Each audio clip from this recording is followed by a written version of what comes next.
അച്ഛാ, ഇന്ന് അച്ഛനെ കാണാൻ സാധിച്ച വലിയ കാര്യമാണ്. എൻ്റെ പേര് ഏബ്രഹാം മുളമൂട്ടിൽ. ഞാൻ തിരുവല്ലയിലാണ്. ഞാൻ മെക്ഫാസ് കോളേജിൻ്റെ പ്രിൻസിപ്പളും അതിൻ്റെ ഫൗണ്ടറുമായിരുന്നു. പുഷ്പഗിരി മെഡിക്കൽ കോളേജിൻ്റെ ഇതും ചെയർമാനും CEO ആയിരുന്നു. അങ്ങനെ തിരുവല്ല പ്രദേശമായിട്ടും പ്രത്യേകിച്ച് എഡ്യൂക്കേഷൻ്റെ കാലഘട്ടത്തെക്കുറിച്ചാണ് ഇന്ന് നമുക്ക് ചർച്ച ചെയ്യാനായിട്ടുള്ളത്. ഞാൻ 25 വർഷം മുൻപാണ് ആ കോളേജ് ഒക്കെ ഡെവലപ്പ് ചെയ്തു. അതൊരു സെൽഫ് ഫിനാൻസിങ് കോളേജ് ആണെങ്കിലും പിന്നീട് അത് ഇപ്പോൾ ഒരു ഓട്ടോണമസ് കോളേജായിട്ട് തീർന്നു. അതിൻ്റെ ചരിത്രം നമുക്കിടയ്ക്ക് സംസാരിക്കാം. ഇപ്പോൾ നൈപുണ്യ ഇൻസ്റ്റിറ്റ്യൂട്ടിനെ കുറിച്ചും ഒന്ന് അച്ഛനൊന്ന് പറയുന്നത് നല്ലതായിരിക്കും. 2003 ചേർത്തലയിൽ നൈപുണ്യ കോളേജ് തുടങ്ങുന്നത്. 1998 അങ്കമാലിക്കടുത്ത് പൊങ്ങം എന്ന് പറയുന്ന സ്ഥലത്ത് എറണാകുളം അങ്കമാലി അതിരൂപതയുടെ നേതൃത്വത്തിൽ ഒരു വൊക്കേഷണൽ ട്രെയിനിങ് സെൻ്ററായിട്ട് നൈപുണ്യം തുടങ്ങി. വൈകാതെ 2-3 വർഷത്തിനുള്ളിൽ കാലിക്കറ്റ് യൂണിവേഴ്സിറ്റിയുടെ അഫിലിയേഷനുള്ള ഒരു കോളേജായിട്ട് മാറി. അതിൻ്റെ സിൽവർ ജൂബിലി കഴിഞ്ഞു. ഇപ്പോൾ ചേർത്തലയിൽ ഇപ്പോൾ കഴിഞ്ഞ 23 വർഷങ്ങളായിട്ട് പ്രവർത്തിക്കുന്നു ഈ കോളേജ്. ഡിഗ്രി കോഴ്സുകളും PG കോഴ്സുകളും ഉണ്ട്. അതിൻ്റെ ഒരു പ്രത്യേകത, ചേർത്തല ആലപ്പുഴ ജില്ലയിലെ താരതമ്യേന പിന്നോക്കം നിൽക്കുന്ന ഒരു പ്രദേശമാണ്. കടലോര ഗ്രാമങ്ങൾ, മത്സ്യത്തൊഴിലാളികളുടെ മക്കൾ, കയറത്തൊഴിലാളികളുടെ മക്കൾ, വളരെ സാധാരണക്കാർ തിങ്ങിപ്പാർക്കുന്ന താരതമ്യേന ദാരിദ്ര്യാവസ്ഥ കൂടുതലുള്ള ഈ പ്രദേശത്ത് ഇവിടുത്തെ കുട്ടികൾക്ക് ഉന്നത വിദ്യാഭ്യാസത്തിന് സാധ്യതകൾ വളരെ കുറവായിരുന്ന ഒരു സമയത്ത് എറണാകുളം അങ്കമാലി അതിരൂപതയുടെ നേതൃത്വത്തിൽ ചേർത്തലയിൽ ഇങ്ങനെ നൈപുണ്യ കോളേജ് തുടങ്ങിയ വഴി ഒരുപാട് പേരെ വിദ്യാഭ്യാസത്തിലൂടെ മുന്നോട്ട് കൊണ്ടുവരാനും ഒരുപാട് കുടുംബങ്ങളെ വളർത്താനും സഹായിക്കാനും ഒക്കെ കഴിഞ്ഞിട്ടുണ്ട്. അപ്പം അത്തരത്തിൽ കേരളത്തിൻ്റെ വിദ്യാഭ്യാസ മുന്നേറ്റത്തിൽ അതിൻ്റെതായ ഒരു പങ്കുവഹിക്കാൻ നൈപുണ്യ സ്ഥാപനങ്ങൾക്ക് കഴിഞ്ഞിട്ടുണ്ട്. എബ്രഹാം അച്ഛനെ കാണുമ്പോൾ വളരെ സന്തോഷം. എബ്രഹാം അച്ഛൻ ഒരു പയനിയറാണ് ഒരുപാട് കാര്യങ്ങൾക്ക്. മെക്ഫാസ്റ്റിന്റെ തുടക്കം തന്നെ അതിലെ രൂപതയിലെ മെത്രാൻ പോലും അല്ലെങ്കിൽ രൂപതയിലെ ആരും ചിന്തിക്കുന്നതിന് മുമ്പ് അച്ഛൻ ഇങ്ങനെ ഒരു വിദ്യാഭ്യാസത്തെക്കുറിച്ച് ഒരു ചിന്തയുണ്ടാകുന്നു. അച്ഛൻ്റെ തുടക്കം തന്നെ ഡിഗ്രി കോളേജല്ല, PG കോളേജാണ്. ഉന്നത വിദ്യാഭ്യാസത്തിന് ഇവിടുത്തെ ഡിഗ്രി കഴിഞ്ഞിട്ട് കുട്ടികൾ എങ്ങോട്ട് പോകണം, അതിനൊരു ഉത്തരം നൽകിയതാണ് അച്ഛൻ. അച്ഛനെ അതിന് എന്താണ് നേരെ PG തുടങ്ങാനായിട്ട് പ്രചോദിപ്പിച്ചൊരു കാര്യം? അതിന് കാരണം അതാണ് ഞാൻ ഇന്നത്തെ ഇപ്പോൾ വിദ്യാഭ്യാസത്തെക്കുറിച്ച് ഉള്ള പല ചർച്ചകളും നടക്കുന്നുണ്ട്. അതല്പം ചരിത്രം കൂടെ പറയേണ്ടത് അത്യാവശ്യമുള്ളതുകൊണ്ടാണ് ഞാനിത് പറയുന്നത്. നമുക്കറിയാം, നമ്മൾ മീൻസ് ഓഫ് പ്രൊഡക്ഷൻ എന്ന് പറഞ്ഞ് നമ്മൾ ചിന്തിക്കുന്നത് പറഞ്ഞാൽ ചോദിച്ചാൽ നമ്മൾ പറയുന്നത് മനുഷ്യന് അറിവ് കിട്ടുന്നതിന് എപ്പോഴാണ് മനുഷ്യന് വിജ്ഞാനത്തെ ഒരു മീൻസ് ഓഫ് പ്രൊഡക്ഷനായി തീർന്നത് പറയുകയാണെങ്കിൽ ഈ 60-ലൊക്കെ നമ്മൾ പറയുകയാണെങ്കിൽ മാനേജ്മെൻറ്റ് വിദഗ്ധരില്ലേ, പ്രത്യേകിച്ച് പീറ്റർ ട്രക്കർ, അദ്ദേഹം മാനേജ്മെൻറ്റിനെ കുറിച്ച് പറയുന്നുണ്ട്. നോളജ് എക്കോണമി എന്ന് പറയുന്നതാണ്. നോളജ് സൊസൈറ്റി, നോളജ് എക്കോണമി എന്നുള്ള വാക്ക് ഇപ്പോഴാണ് നമ്മളിപ്പം അത് കുറച്ച് ഇവിടെ കേരളത്തിലെ നോളജ് എക്കോണമി എന്ന് പറയുന്നുണ്ട്. അത് എല്ലാവർക്കും അത് കൃത്യമായിട്ട് അതിൻ്റെ യഥാർത്ഥ വശങ്ങൾ അറിയത്തില്ല. എൻ്റെ കാരണം ഞാൻ പറഞ്ഞ എൻ്റെ ഏറ്റവും അടിസ്ഥാനപരമായ കാര്യം പറയുകയാണെങ്കിൽ യൂറോപ്യൻ യൂണിയനാണ് അത് പിന്നീട് കൃത്യമായിട്ട് പറഞ്ഞത്. ഞാൻ അവിടെ ബെൽജിയത്താണ് പഠിച്ചത്. അപ്പോൾ ഞാൻ അവിടെ പഠിക്കുന്നതിനാണ് ഈ വാക്ക് തന്നെ കേൾക്കുന്നത്, നോളജ് എക്കോണമി എന്ന് പറഞ്ഞ വാക്ക് പറയുന്നത്. അതുപോലെ തന്നെ ഒരു വാക്കാണ് സസ്റ്റൈനബിലിറ്റി എന്നുള്ള വാക്ക്. അന്നുവരെ അത് നമ്മുടെ ഡിക്ഷണറിയിലൊക്കെ സസ്റ്റൈനബിലിറ്റി എന്ന് പറഞ്ഞാൽ അത് എന്താണ് കണ്ടന്റ് എന്നാന്ന് പലർക്കും പിടികിട്ടിയിട്ടില്ല. എനിക്കും അന്ന് മനസ്സിലാക്കാം. പിന്നീടാണ് മനസ്സിലായത് യൂറോപ്യൻ യൂണിയനും ഒക്കെ അതിനെക്കുറിച്ച് വളരെ കൃത്യമായിട്ടുണ്ട്. അപ്പം നോളജ് എക്കോണമി എന്ന് പറയുന്നതിൻ്റെ അകത്ത് വളരെ പ്രധാനപ്പെട്ട കാര്യം മീൻസ് ഓഫ് പ്രൊഡക്ഷൻ. അതായത് നമ്മൾ പറയുകയാണെങ്കിൽ കാൾ മാർക്സിൻ്റെ ഒക്കെ കാലഘട്ടത്തിൽ നമ്മൾ പറഞ്ഞു, അല്ലെങ്കിൽ ഇൻഡസ്ട്രിയൽ റവല്യൂഷൻ്റെ കാലഘട്ടം, അഗ്രേറിയൻ സൊസൈറ്റിയിൽ നമ്മൾ ഇൻഡസ്ട്രിയൽ വന്നു. അപ്പോൾ ഇൻഡസ്ട്രിയൽ റവല്യൂഷൻ്റെ കാലഘട്ടത്തിൽ മീൻസ് ഓഫ് പ്രൊഡക്ഷൻ നമ്മൾ പറയുകയാണെങ്കിൽ ക്യാപിറ്റൽ, ലേബർ, അല്ലെ ഓണ്ടർപ്രണർഷിപ്പ് എന്നെ കൂട്ടാം, അത്രയും കൂടെ ഉള്ളൂ. അപ്പോൾ ഈ മീൻസ് ഓഫ് പ്രൊഡക്ഷൻ മാത്രം ഉള്ള സമയത്താണ് നമ്മൾ പറയുന്നത് അന്ന് ഇൻഡസ്ട്രിയൽ റവല്യൂഷനും അതിനോടനുസരിച്ചുള്ളതായ തൊഴിലാളി പ്രശ്നങ്ങളും ഒക്കെ സമൂഹം മുഴുവൻ വരുന്നത്. അങ്ങനെയാണ് കമ്മ്യൂണിസവും ഒരുപാട് ഡെവലപ്പ് ചെയ്തതും ഒക്കെ. അപ്പോൾ ഇവിടെ വരുന്നത് ഈ ഈ ഒരു 60 ആയിക്കഴിഞ്ഞപ്പോഴത്തേക്കാണ് നമ്മൾ കമ്പ്യൂട്ടർ വേൾഡ് വന്നത്. അപ്പോൾ അതിന് പറയുന്നതുകൊണ്ടാണ് ഞാൻ അതിന് മുമ്പ് പറയുന്ന 2-3 വാക്കുകൾ വന്ന് ഫസ്റ്റ് ഇൻഡസ്ട്രിയൽ റെവല്യൂഷൻ എന്ന് പറയുന്നത് ആവി യന്ത്രമാണ്. അതാണ് ട്രെയിൻ സഹിതം വന്നത് അതിനകത്ത്. സെക്കൻഡ് ഇൻഡസ്ട്രിയൽ റെവല്യൂഷൻ എന്ന് പറയുന്നത് ഇലക്ട്രിസിറ്റി കണ്ടുപിടിച്ചതാണ്. അപ്പോഴത്തേക്ക് കൺവെയർ ബെൽറ്റുകളും അതുപോലെ തന്നെ അങ്ങനെയുള്ള സിസ്റ്റത്തിലേക്ക് വരികയോ ഇലക്ട്രിസിറ്റി വന്നപ്പോഴത്തേക്ക് കൺവീനിയൻസ് ഒരുപാട് വന്നു കഴിഞ്ഞു, വീടുകളിൽ വന്നു, എല്ലാ കാര്യങ്ങളും. പിന്നെ അടുത്തത് വന്നതാണ് ഇത് കഴിഞ്ഞപ്പോഴത്തേക്കാണ് ഈ 60-70 ഒക്കെ ആയപ്പോഴത്തേക്ക് കമ്പ്യൂട്ടർ. അപ്പോഴത്തേക്കാണ് നമ്മൾ ഈ മീൻസ് ഓഫ് പ്രൊഡക്ഷൻ എന്ന് പറയുന്നത് ഒരെണ്ണം കൂടെ ആഡ് ചെയ്തത്. അതാണ് പീറ്റർ ട്രക്കർ അത് പറയുന്നത്. അപ്പം ഈ ക്യാപിറ്റല് ഹ്യൂമൻ ബ്രെയിനാണ് അടുത്ത മീൻസ് ഓഫ് പ്രൊഡക്ഷൻ എന്ന് പറയുന്നത്. അതാണ് യഥാർത്ഥമായിട്ട്, കമ്പ്യൂട്ടറല്ല. പലരും അങ്ങ് അറിയാതെ വിചാരിക്കുന്നത് കമ്പ്യൂട്ടറാണ് വന്നപ്പോഴത്തേക്ക് ഇവിടെ എല്ലാം ചേഞ്ച്. അല്ല, അത് ഹ്യൂമൻ റിസോഴ്സസാണ്. അപ്പോൾ അതാണ് ഏറ്റവും പ്രധാനപ്പെട്ട ഹയർ എഡ്യൂക്കേഷൻ്റെ അകത്തെ ഏറ്റവും അടിസ്ഥാനപരമായ പ്രോബ്ലം എന്ന് പറയുന്നത്. ഏറ്റവും ഇൻ്റലക്ച്വലായ ആൾക്കാരെ ഡെവലപ്പ് ചെയ്യുക എന്ന് പറയുന്നതാണ് ഒരു സമ്പദ് വ്യവസ്ഥയുടെ ഏറ്റവും വലിയ ശക്തി. ഇതാണ് ഞാൻ പറയുന്നത്. ഞാൻ നോക്കുമ്പോൾ കേരളത്തിൽ ഇഷ്ടം പോലെ കോളേജുകൾ പഠിക്കുന്നുണ്ട്.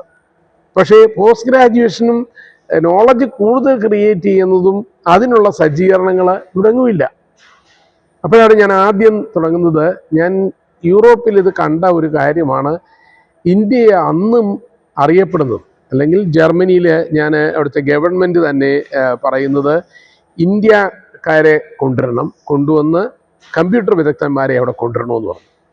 പിന്നെ അന്ന് വരെ നമ്മളെ കണക്കാക്കിയിരുന്നത് ബുള്ളോക്കാർട്സും സ്നേക്ക് ചേമേഴ്സും അങ്ങനെയുള്ള ആൾക്കാരെ കണക്കാക്കിയിരുന്നിടത്തുനിന്നാണ് നമ്മളെക്കുറിച്ച് കണക്കാക്കുന്ന കമ്പ്യൂട്ടർ വിദഗ്ധന്മാരാണ്. അങ്ങനെയാണ് നമുക്കറിയാമല്ലോ നമ്മുടെ എല്ലാവരും പുറത്തോട്ട് പോയത്. ഇപ്പം നമ്മളിന്ന് വേൾഡിലുള്ളതായ 10-30-40 CEOs in the world is computer വിദഗ്ധന്മാരും ആ നോളജ് വർക്കേഴ്സാണ്. അപ്പം ഇത് ഈ ഇന്ത്യക്കും കേരളത്തിനും ഇത് സൂക്ഷിച്ചു വെക്കാൻ സാധിച്ചു എന്ന് ചോദിച്ചാൽ നമ്മുടെ IIT-കളൊക്കെ ഇതൊക്കെ ഡെവലപ്പ് ചെയ്തെങ്കിലും IIT-കളിൽ നിന്ന് വരുന്ന ആൾക്കാർ മുഴുവൻ പുറത്തോട്ട് പോയി. അതാണ് ബ്രെയിൻ ഡ്രെയിൻ എന്ന് നമ്മൾ പറയുന്നത്. ഈ ബ്രെയിൻ ഡ്രെയിൻ തിരിച്ചു വരുന്നത് നമ്മൾ 20-ലാണ്, 90-91 നമ്മുടെ ലിബറലൈസേഷന് കൂടിയാണ് തിരിച്ചു വന്നിട്ട് കുറച്ച് വർക്കുകൾ വന്നിട്ടുണ്ട്. ഇവിടെ ഒരു പ്രശ്നം എന്ന് ചോദിച്ചാൽ നമ്മൾ ഇത് നോളജ് എക്കോണമിയിലേക്ക് അന്നേരവും വന്നിട്ടില്ല. അന്നും നമ്മൾ അഗ്രേറിയൻ സൊസൈറ്റിയാണ് നമ്മളിപ്പോഴും. അതേ സൈമൾട്ടേനിയസ് ആയിട്ട് നമ്മൾ കമ്പ്യൂട്ടറിൻ്റെ വേൾഡുകളുമാണ് അതേ സമയത്തിന്. അപ്പോൾ ഇത് അങ്ങനെ ഇന്ത്യക്ക് പറ്റത്തുള്ളൂ. കാരണം ഇന്ത്യ അത്രമാത്രം വാസ്റ്റായിട്ടുള്ള കൾച്ചറും വാസ്റ്റായിട്ടുള്ള തിങ്കിങ്ങുമാണുള്ളത്. അപ്പോൾ ഒരേ സമയത്ത് ബുള്ളോക്കാർട്സും ഉണ്ടായിരിക്കും നമ്മുടെ റോഡിൽ, ആനയും നമ്മുടെ റോഡിലുണ്ട്, പശു ഉണ്ടായിരിക്കും, എല്ലാം ഉണ്ട്. അതിൻ്റെ കൂട്ടത്തിൽ നമ്മൾ ടെക്നോ പാർക്കുകൾ പോലത്തെ ഇഷ്ടം പോലെ ഉണ്ട്. അപ്പം ഭയങ്കര ഹൈ ഫൈ ഉണ്ട്, അതേ സമയത്തും ഉണ്ട്. അപ്പം ഇവിടെയാണ് ഞാൻ കേരളത്തിൻ്റെ ഒരു പുതിയ കാലച്ചാർട്ട് ഉണ്ടാക്കണമെന്ന് പറഞ്ഞാൽ നോളജ് എക്കോണമി ഡെവലപ്പ് ചെയ്യുക എന്നുള്ളതാണ്. അപ്പോൾ അന്ന് ഞാൻ കോളേജിലും ഇത് പറയുന്നത് നോളജ് എക്കോണമി എന്ന് പറയുന്നത് കുട്ടികൾക്ക് മനസ്സിലാകുന്നില്ല, ആർക്കും സാറന്മാർക്കും മനസ്സിലാകില്ല. അപ്പോൾ നോളജ് എക്കോണമി എന്ന് പറയുന്നതിൻ്റെ അകത്ത് ഈ കമ്പ്യൂട്ടർ അല്ല, ബ്രെയിൻ ഡെവലപ്മെൻ്റ് ആണ് എന്നുള്ളതാണ് യഥാർത്ഥത്തിൽ. അപ്പോൾ ഏറ്റവും കൂടുതൽ ബ്രെയിൻ ഡെവലപ്പ് ചെയ്യാനുള്ള സമൂഹത്തെ സൃഷ്ടിക്കുക. അങ്ങനെയാണെങ്കിൽ ആ രാജ്യം ഭയങ്കര പവർഫുള്ളായിട്ട് തീരും. അപ്പോൾ അതിൻ്റെ ഏറ്റവും പ്രധാനപ്പെട്ട കാര്യമാണ് ഞാൻ പോസ്റ്റ് ഗ്രാജുവേഷൻ മാത്രം ചെയ്താൽ മതി എന്ന് തോന്നി. ഗ്രാജുവേഷൻ വേണ്ട, പോസ്റ്റ് ഗ്രാജുവേഷൻ ആദ്യം ഞാൻ കമ്പ്യൂട്ടർ സയൻസാണ് ആദ്യം ചെയ്തത്. അപ്പോൾ എനിക്ക് മനസ്സിലായി ഈ ലോകത്തിന് നമുക്ക് കൊടുക്കാൻ പറ്റുന്ന ഏറ്റവും വലിയ പവർ എന്ന് പറയുന്നത് കമ്പ്യൂട്ടർ വിദഗ്ധന്മാരെ സൃഷ്ടിക്കുക എന്നുള്ളതാണ്. കാരണം നമ്മളെ അങ്ങനെയാണ് നല്ലതായിട്ട് കണക്കാക്കുന്നത്. നമ്മളെ നേരത്തെ ഏറ്റവും മോശപ്പെട്ട ആൾക്കാരെന്ന് കണക്കാക്കുന്ന അവസരത്തിൽ നമ്മൾ ഏറ്റവും കണ്ടത് ഏറ്റവും വലിയ മിടുക്കന്മാരുടെ ഒരു വലിയ കമ്പ്യൂട്ടർ വിസാർഡ്സ് നമുക്ക് ഉണ്ടാകുന്നത് ഒരു വലിയ കാര്യമായിട്ട് എനിക്ക് തോന്നി. അതിന് ഞാൻ MCA ആണ് തുടങ്ങുന്നത്, മാസ്റ്റർ ഓഫ് കമ്പ്യൂട്ടർ ആപ്ലിക്കേഷൻ. അത് കഴിഞ്ഞതിന് ശേഷം എനിക്ക് തോന്നുന്നത് മാനേജ്മെൻറ്റ് വളരെ പ്രധാനപ്പെട്ടതാണ്. അങ്ങനെയാണ് MBA പ്രോഗ്രാം കൂടെ ഒന്നിച്ചു തുടങ്ങുന്നത്. പക്ഷേ അതിനോടൊപ്പം തന്നെ നോളജ് ക്രിയേറ്റ് ചെയ്യുന്ന ഒരു കോഴ്സ് കൂടെ തുടങ്ങി ഞാൻ, ബയോ ഇൻഫർമാറ്റിക്സ് എന്ന് പറയുന്ന course. That is first in India എന്ന് ഞാൻ പറയാം. ഇവിടെ MSc കോഴ്സ് അത് ഇന്ത്യയിൽ ആദ്യത്തെ കോഴ്സ് ഞാൻ തുടങ്ങുന്നത് മെക്ഫാസ്റ്റിലാണ് തുടങ്ങുന്നത്. അതിൻ്റെ പ്രശ്നം നമ്മുടെ ജനറ്റിക്കൽ മെറ്റീരിയൽ കമ്പ്യൂട്ടറൈസ് ചെയ്യുക എന്നുള്ളതാണ്. അതാണ് ഇപ്പോഴേ ഏറ്റവും ലേറ്റസ്റ്റ് ആയിട്ട് പറയുന്നുണ്ട്. അപ്പം എനിക്കൊരു കമ്പനി ഉണ്ട്, അത് തന്നെ അതിന് വേണ്ടിയുള്ള കമ്പനി തന്നെയുണ്ട്. അപ്പം ഞാനിത് പറഞ്ഞത് എൻ്റെ സ്റ്റുഡൻ്റാണ്, എൻ്റെ സ്റ്റുഡൻസാണ് ആ കമ്പനി, ഞാനാണ് അതിൻ്റെ അകത്ത് മെയിൻ ആളായിട്ട്. അപ്പം ഞാൻ പ്രിസിസോമിക്സ് എന്നാണ് ഞങ്ങളുടെ പേരിട്ടിരുന്നത്. പ്രിസിഷൻ മെഡിസിൻ അല്ലെങ്കിൽ പ്രിസിഷൻ ഓമിക്സ് എന്ന് പറയുന്നത് മുഴുവൻ ജനറ്റിക്സുമാണ്. അപ്പം ഇങ്ങനെയുള്ള കാര്യങ്ങളാണ്. അപ്പം ഇവിടെ എല്ലാം എൻ്റെ മനസ്സിൽ കിടക്കുന്ന ഒരു ആശയം എന്ന് പറയുന്നത് നോളജ് ക്രിയേറ്റ് ചെയ്തതും അതനുസരിച്ച് അത് യൂട്ടിലൈസ് ചെയ്യാൻ സാധിക്കുന്നതായ ഒരു സമൂഹത്തെ സൃഷ്ടിക്കണമെന്നുള്ളതാണ് എനിക്ക് വരുന്നത്. അതുകൊണ്ട് ഞാൻ പറഞ്ഞത് പ്രത്യേകിച്ച് ജനറ്റിക്കൽ മെറ്റീരിയൽ എന്ന് പറയുന്നത് ഒരു പുതിയ കാര്യമാണ്. കമ്പ്യൂട്ടർ എന്ന് പറയുന്നത് ഒരു ടൂള് പോലെ കണക്കാക്കിയാണ് ഇതിനെല്ലാം ഉപയോഗിക്കുന്നത്. നോളജ് ക്രിയേറ്റ് ചെയ്യുന്നത് കമ്പ്യൂട്ടറിനകത്തും ഉണ്ടാകാം, മാനേജ്മെൻറ്റ് അതിൻ്റെ വളരെ പ്രധാനപ്പെട്ട. അങ്ങനെ IT-BT മാനേജ്മെൻറ്റ് ഇത് മൂന്നും കൂടെ ചേർത്ത ഒരു വിദ്യാഭ്യാസ ചിന്തയായിരിക്കണം ഉള്ളത്. അതൊരു ഇൻ്റർ ഡിസിപ്ലിനറി ആയിട്ടുമാണ് ഞാനന്ന് ചിന്തിച്ചത്. കാരണം പലപ്പോഴും വരുന്നത് നമ്മുടെ എല്ലാ കോളേജുകളിലും കണ്ട ഒരു കാര്യം, ഇന്ന് നമ്മുടെ വിദ്യാഭ്യാസത്തിൻ്റെ ഒരു കുഴപ്പം വളരെ കമ്പ്യൂട്ടറായി സെഗ്മെൻ്റായിട്ട് വെച്ചേക്കുക. ഞാനൊരു കമ്പ്യൂട്ടർ, ഞാൻ ഞാൻ എക്കണോമിക്സ് പഠിച്ചു, ഞാൻ ഹിസ്റ്ററി പഠിച്ചു, ഞാൻ സയൻസ് പഠിച്ചു, അല്ലെങ്കിൽ ഞാൻ മറ്റൊന്ന് പഠിച്ചു. ഇത് തമ്മിലല്ലേ ബന്ധം ചോദിച്ചാൽ അത് ഞാനങ്ങ് പഠിപ്പിക്കാൻ നടക്കുക. നമ്മുടെ ഒരു പ്രശ്നം എന്ന് വെച്ചാൽ നമ്മുടെ എഡ്യൂക്കേഷൻ സിസ്റ്റത്തിനകത്ത് ഒരു പ്രോബ്ലമാണ്. അപ്പം ഞാൻ പറഞ്ഞില്ലേ, ഞാൻ യൂറോപ്പിലാണ് പഠിച്ചത്. അവിടെ പഠിച്ചപ്പോൾ എനിക്കൊരു കാര്യം മനസ്സിലായത്, ഞാനവിടെ തിയോളജി ഡിപ്പാർട്ട്മെൻറ്റിലാണ് പഠിച്ചത്. പക്ഷേ അവിടെ കുട്ടികൾ വരുന്നതിൻ്റെ അകത്ത് അവിടെ പഠിക്കാൻ വരുന്നത് എത്തിക്സ് പഠിക്കാനായിട്ട് ആൾ വരുന്നുണ്ട്, അവിടെ മറ്റ് വിഷയങ്ങളും അന്ന് പഠിക്കുന്നതെല്ലാം ഒന്നിച്ചാണ്. അപ്പം നമുക്ക് ക്രെഡിറ്റ് എടുത്താൽ മതി. എനിക്കിഷ്ടമുള്ള വിഷയം എടുത്തിട്ട് 10 കിലോവാട്ടാണ് എനിക്ക് അന്ന് ഞാൻ പോസ്റ്റ് ഗ്രാജുവേഷൻ ചെയ്യാൻ ചെല്ലുമ്പോഴത്തേക്ക് 10 എനിക്കിഷ്ടമുള്ളിടത്തുനിന്ന് ഡിപ്പാർട്ട്മെൻറ്റിൽ നിന്ന് എടുക്കാം. അതിനകത്ത് ഞങ്ങളുടെ ഡീൻ മാത്രം അത് സർട്ടിഫൈ ചെയ്താൽ മതി. ഇത്രയും ക്രെഡിറ്റ് ഒരു 10 കോഴ്സിനകത്ത് ഇത്രയും കാര്യങ്ങൾ ചെയ്താൽ മതി. നമ്മളിവിടെ അങ്ങനെയൊന്നും അല്ല. നമ്മുടെ ഒരു ഡിപ്പാർട്ട്മെൻറ്റിൽ അത് തന്നെ ചെയ്തിട്ട് അദ്ദേഹത്തിന് ഇതിനെക്കുറിച്ച് അറിയത്തില്ല. അപ്പോൾ അവിടെ വേറൊരു കാര്യം കൂടെ ഞാൻ മനസ്സിലാക്കുന്നതാണ് ഞാൻ പറയാൻ കാരണം, നമ്മുടെ പുതിയ എഡ്യൂക്കേഷൻ പോളിസിക്കകത്ത് ഈ മോഡലുണ്ട് ഇതിനകത്ത്. പക്ഷേ അത് ഞാൻ നല്ലതാണെന്ന് പറയും. കാരണം എന്ന് ചോദിച്ചാൽ യൂറോപ്പിലും അമേരിക്കയിലും ഉള്ളതായ മോഡലിലാണ് ചെയ്തിരിക്കുന്നത്. നമ്മുടെ എഡ്യൂക്കേഷൻ്റെ ഒരു സ്റ്റോറി നമ്മൾ പഠിക്കുന്നതുകൊണ്ടാണ് പ്രശ്നം കിടക്കുന്നത്. അതായത് ഞാൻ പലപ്പോഴും പറഞ്ഞിട്ടുള്ളൊരു കാര്യമാണ്, നമ്മുടെ ലോർഡ് മെക്കോളിയാണ് നമ്മുടെ വിദ്യാഭ്യാസത്തിന് ആദ്യം, അല്ലെങ്കിൽ നമ്മളിന് മോഡേൺ വിദ്യാഭ്യാസം നമുക്ക് വരുന്നത് എന്ന് പറഞ്ഞാൽ ഇംഗ്ലീഷ് എഡ്യൂക്കേഷനായിരുന്നു നമ്മുടെ ലക്ഷ്യം. അപ്പോൾ ഇംഗ്ലീഷ് പഠിക്കാനാണ് ഒരു പ്രധാനപ്പെട്ട കാര്യം. അപ്പോൾ അതിൻ്റെ ലക്ഷ്യം ഉണ്ടായിരുന്നു വളരെ കൃത്യം, അവർക്ക് വളരെ കൃത്യമായിട്ടായിരുന്നു. കാരണം അവരുടെ ക്ലർക്കുമാർക്ക് എല്ലാവർക്കും ഇംഗ്ലീഷ് അറിഞ്ഞിരിക്കണം, അവരുടെ പിയൂണിന് വരെ ഇംഗ്ലീഷ് അറിഞ്ഞിരിക്കണം. കാരണം അങ്ങനെയൊക്കെ ഒരു വെള്ളം വേണമെന്ന് പറഞ്ഞാലും അപ്പോൾ അവരെന്നെ ഇത് ഇംഗ്ലീഷ് വിദ്യാഭ്യാസം ഒരു വലിയ അജണ്ടയായിട്ട് തന്നെ എടുത്തിരിക്കുന്നത്. അതിന് മിനിറ്റ്സ് ഓഫ് ഇതാണ് വന്നത്. അപ്പോൾ അവരൊരു മോഡലായിട്ട് ഉണ്ടാക്കിയിരുന്നു. നമ്മുടെ കോളനി മെമ്പേഴ്സിനെ എല്ലാവരെയും ഭാഷ പഠിപ്പിക്കണം, ഇംഗ്ലീഷ് പഠിപ്പിക്കണം എന്നുള്ള പഠിച്ചത്. അല്ലാതെ അവർ നമ്മളെ നന്നാക്കി കൊടുക്കുക. പക്ഷെ നമുക്കത് ഉപകാരമായെന്നുള്ള വേറെ കാര്യം, ഒരു ഗ്ലോബൽ ബിസിനസ്സിനകത്തും ഗ്ലോബൽ ലാംഗ്വേജിനകത്തും നമുക്ക് ഉപയോഗപ്രദമായി. പക്ഷേ യഥാർത്ഥമായിട്ട് അവരുടെ ലക്ഷ്യം വേറെ ഒന്നുമായിരിക്കും. പക്ഷേ നമുക്കത് ഉപകാരപ്രദമായി തീർന്നുള്ളതുകൊണ്ടാണ് നമുക്ക് ഇന്നിപ്പം കമ്പ്യൂട്ടർ ലോകത്തിലും ചൈനയ്ക്ക് ഉള്ളതിനെക്കാട്ടി കൂടുതൽ അഡ്വാൻറ്റേജ് ഇന്ത്യക്കാർക്ക് ഉള്ളതാണ്. അതൊരു കാര്യം. അപ്പോൾ അവിടെ ഞാനിത് മനസ്സിലാക്കുന്ന ഒരു കാര്യം, ഈ എഡ്യൂക്കേഷൻ എന്ന് പറയുന്നത് നോളജ് ക്രിയേറ്റ് ചെയ്യുന്ന ഒരു ഇതാണെന്നും അത് മീൻസ് ഓഫ് പ്രൊഡക്ഷൻ ആണെന്നുള്ളതും മനസ്സിലായി. നേരത്തെ ഉള്ളത് ഈ ലാൻഡും ക്യാപിറ്റലും മാത്രമാണ് മീൻസ് ഓഫ് പ്രൊഡക്ഷൻ എന്ന് പറഞ്ഞിടത്ത്, ഇന്നിപ്പം human brain is A means of production. അതായത് നമ്മുടെ ബ്രെയിനാണ് ഏറ്റവും കൂടുതൽ വർക്ക് ചെയ്യേണ്ടത്, അതാണ് ഏറ്റവും അത്യാവശ്യം. അതാണ് ഇപ്പം നമ്മളിപ്പോൾ കാണുന്നതും ഉള്ളത്. അപ്പോൾ ഇന്ത്യ, പ്രത്യേകിച്ച് കേരളത്തിൻ്റെ വളർച്ചയിൽ നമ്മൾ ഒത്തിരി എഡ്യൂക്കേഷൻ ഇൻസ്റ്റിറ്റ്യൂട്ട് ഉണ്ടാക്കി. നമ്മളിന്ന് പറഞ്ഞപ്പോൾ യൂണിവേഴ്സിറ്റികളൊക്കെ എല്ലാം ഗംഭീരമായിട്ട് പഠിച്ചു. പക്ഷെ ഒരു കാര്യം നമുക്ക് വരും, നമ്മളും യൂറോപ്പിലുള്ളതും അല്ലെ അമേരിക്കയുമായിട്ടാണ് ഇതിനെ പ്രത്യേകിച്ച് പറയാനൊക്കുന്നത്. അമേരിക്കയിലാണ് ഇപ്പോഴും ഒത്തിരി പ്രോഡക്റ്റ് ഡെവലപ്പ് ചെയ്യുന്നത്.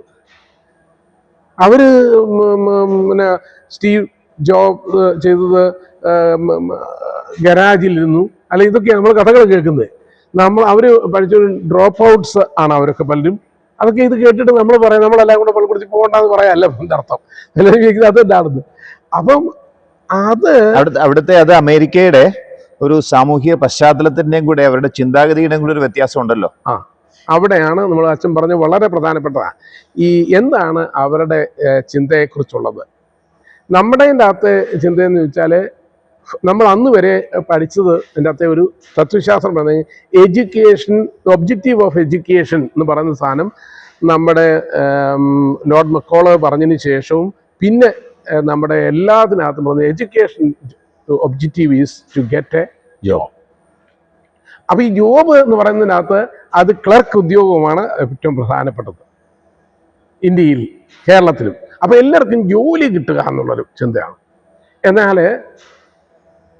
ഈ മെയിൻ ഒബ്ജക്റ്റീവ് അതാണെങ്കിലും അതല്ല അതിനപ്പുറത്തായിട്ട്.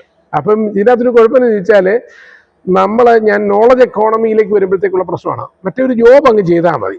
ഞാൻ കമ്പ്യൂട്ടറാണ്, കമ്പ്യൂട്ടറിന് പകരം എൻ്റെ തല ഇങ്ങനെ ഉപയോഗിച്ചു, എന്തിനാണെന്ന് ഞാൻ അങ്ങോട്ടും ഇങ്ങോട്ടും ചിന്തിക്കുന്നേ ഇല്ല. എനിക്ക് വേണ്ടി ചിന്തിക്കേണ്ട, എനിക്ക് ബോസ് പറഞ്ഞിട്ടുണ്ട്, ഞാനത് ചെയ്യുക. ഇതാണ് നമ്മുടെ ഇതിനകത്ത്. വെറസ് നോളജ് എക്കോണമിയിൽ അങ്ങനെയല്ല. നീ തന്നെ ചിന്തിക്കണം, നീ തന്നെ ക്രിയേറ്റ് ചെയ്യണം, ഒരു പ്രോഡക്റ്റായിട്ട് തന്നെ വരിക. അവിടെയാണ് ഈ ന്യൂ എഡ്യൂക്കേഷൻ നടത്തുന്നത്. അപ്പം ഫ്രം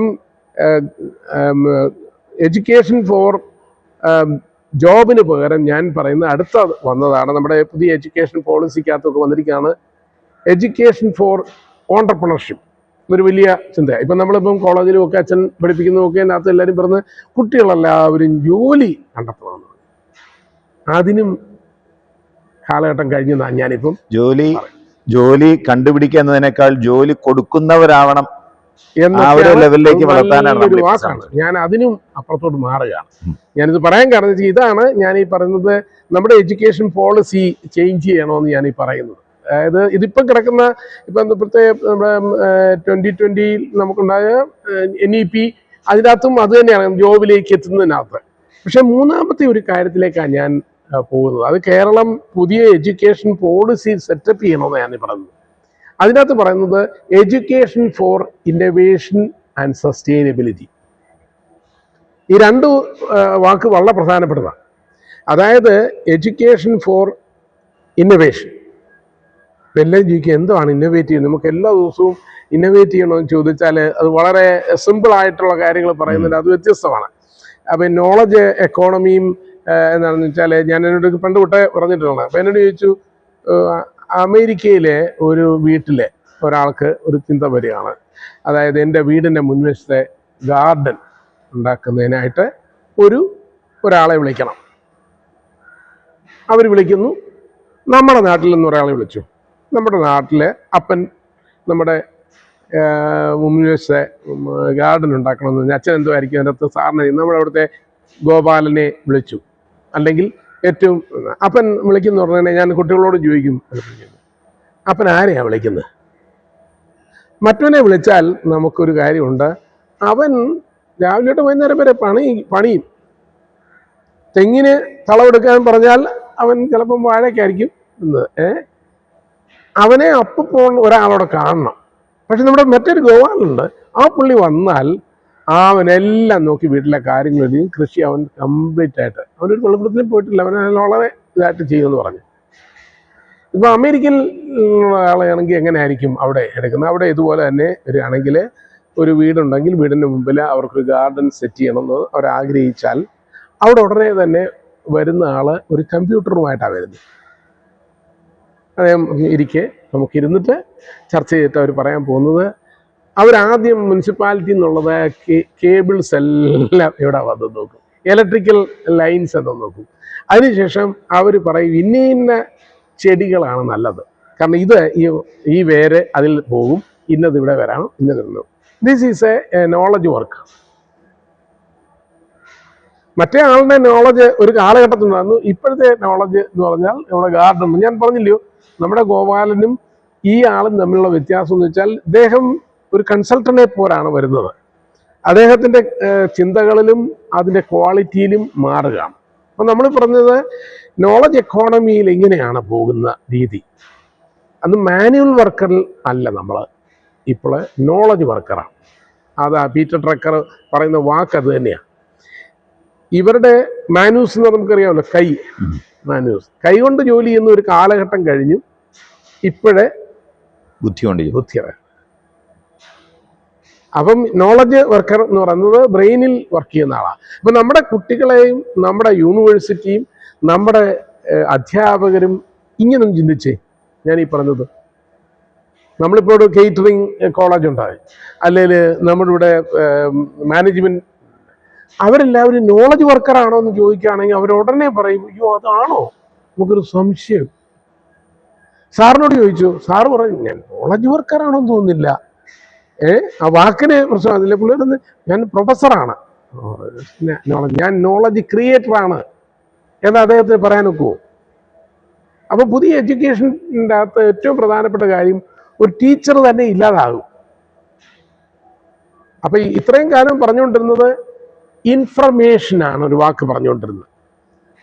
പണ്ടത്തെ കാലത്തെ ടീച്ചർ എന്ന് പറഞ്ഞ ആള് പുള്ളിയുടെ കയ്യിൽ നോട്ട്സ് ഉണ്ടായിരുന്നു, അദ്ദേഹം അത് വന്ന് പറയുന്നു, പുള്ളിയുടെ ക്ലാസ് എഴുതി വെക്കുന്നതും ഒക്കെ വലിയ സംഭവങ്ങളാണ്. ഇന്നിപ്പോഴേ യൂട്യൂബ് തുറന്നാൽ എല്ലാ ഇൻഫർമേഷൻ എല്ലാം അവൈലബിൾ ആണ്. ഇനി എല്ലാ ഏറ്റവും അവസാനം ChatGPT അല്ലെങ്കിൽ ക്ലൗഡോ ഒക്കെ ഞാനതൊക്കെ ഇല്ല, ഞാൻ 4 AI ഉപയോഗിക്കുന്നുണ്ട്. കാരണം ഏതെങ്കിലും ഒരു കാര്യം ഉണ്ടെങ്കിൽ നമ്മൾ ഗൂഗിൾ സെർച്ച് ചെയ്യുന്നതിന് മുമ്പായിട്ട് ഇതെല്ലാം വന്നു. അപ്പം ഇതിനിവിടെ എന്തിനാ സാറിന് തന്നെ സാധ്യത? സാറിന്റെ പ്രസക്തി എന്താണ്? Relevance of A teacher. അപ്പം സാറ് മാറണോ അതോ കോളേജ് മാറണോ എന്നുള്ളത്. അപ്പം ഞാനിപ്പോൾ പറഞ്ഞ അച്ഛൻ കോളേജ് നടത്തുന്നുണ്ട്.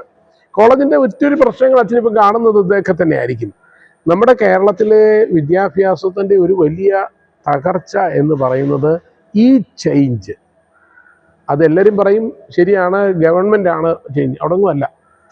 The mind of government as well as the teacher and the student. പക്ഷേ ഈ കമ്പ്യൂട്ടർ അധികം ഉപയോഗിക്കുന്നതുകൊണ്ട് നമ്മുടെ മനുഷ്യന്റെ ഒറിജിനൽ തിങ്കിങ് കപ്പാസിറ്റി കുറഞ്ഞു പോവുകയാണോ, ഉപയോഗിക്കപ്പെടാതിരിക്കുകയാണോ ചെയ്യണത്? ഒരു കാര്യമില്ല. പക്ഷേ നമ്മൾ പണ്ട് ചെയ്തുകൊണ്ടിരുന്നതിൽ നിന്ന് എളുപ്പമാണ് നമുക്കിന്ന് വേണ്ടത്. ഇത്രയും ഫാസ്റ്റായിട്ട് നമ്മൾ നോളജ് കിട്ടാൻ വേറൊരു ഇല്ല. അതല്ലാതെ അതുകൊണ്ട് മെമ്മറി പോകുന്നതല്ല. മെമ്മറി പോയെന്നും പറഞ്ഞതൊന്നുമല്ല. ആൾഷിമേഴ്സൊന്നും അങ്ങനൊന്നും ആർക്കും ഇടപെടുന്നൊന്നുമില്ല. അതൊന്നും അല്ല പ്രശ്നം. ഇന്ന് നമ്മൾ ട്യൂ മച്ച് ഇൻഫർമേഷനുള്ള കാലഘട്ടമാണെന്നുള്ളതാണ് പ്രത്യേകത. ഇത് ബംബാർഡ് ചെയ്താണ് നമുക്ക് ഇൻഫർമേഷൻ വരുന്നത്. ഒരു കുട്ടി ഇരിക്കുന്നത് വാട്സപ്പിൽ അത് വരുന്നു, മറ്റു കാര്യങ്ങളൊന്നും ഇറ്റ്സ് ട്യൂ മച്ച് നോളജാണ്. പക്ഷേ ഇവിടെയാണ് നമ്മൾ കുറച്ചുകൂടെ ബ്രെയിൻ കുറച്ചുകൂടെ വർക്ക് ചെയ്യേണ്ട സമയത്താണ്. അതായത് ഇതാണ് യഥാർത്ഥ സാധനം വരുന്നത്. അപ്പോൾ അവിടെയാണ് ഞാനിത് പറഞ്ഞത്, ഈ കാലഘട്ടത്തിൻ്റെ അനുസരിച്ച് മാറാനുള്ള കാലഘട്ടം. ഞാൻ പറയാണ് സ്റ്റീവ് ജോബിൻ്റെ കാര്യം വന്നു, അല്ലെ ബിൽ ഗേറ്റ്സ് പറഞ്ഞു, അവരുടെയൊക്കെയാണല്ലോ നമുക്ക് വലിയ കഥകൾ പറഞ്ഞത്. അവരുടെ കഥകളെന്ന് വെച്ചാൽ അവർ ആ റൈറ്റ് ടൈമിൽ അവർ ഇൻവോൾവ് ചെയ്യും. ഇപ്പം ഞാനിപ്പോൾ പറയുകയാണെങ്കിൽ നമ്മൾ എലൻ മാസ്കിൻ്റെ കാര്യം പറഞ്ഞു.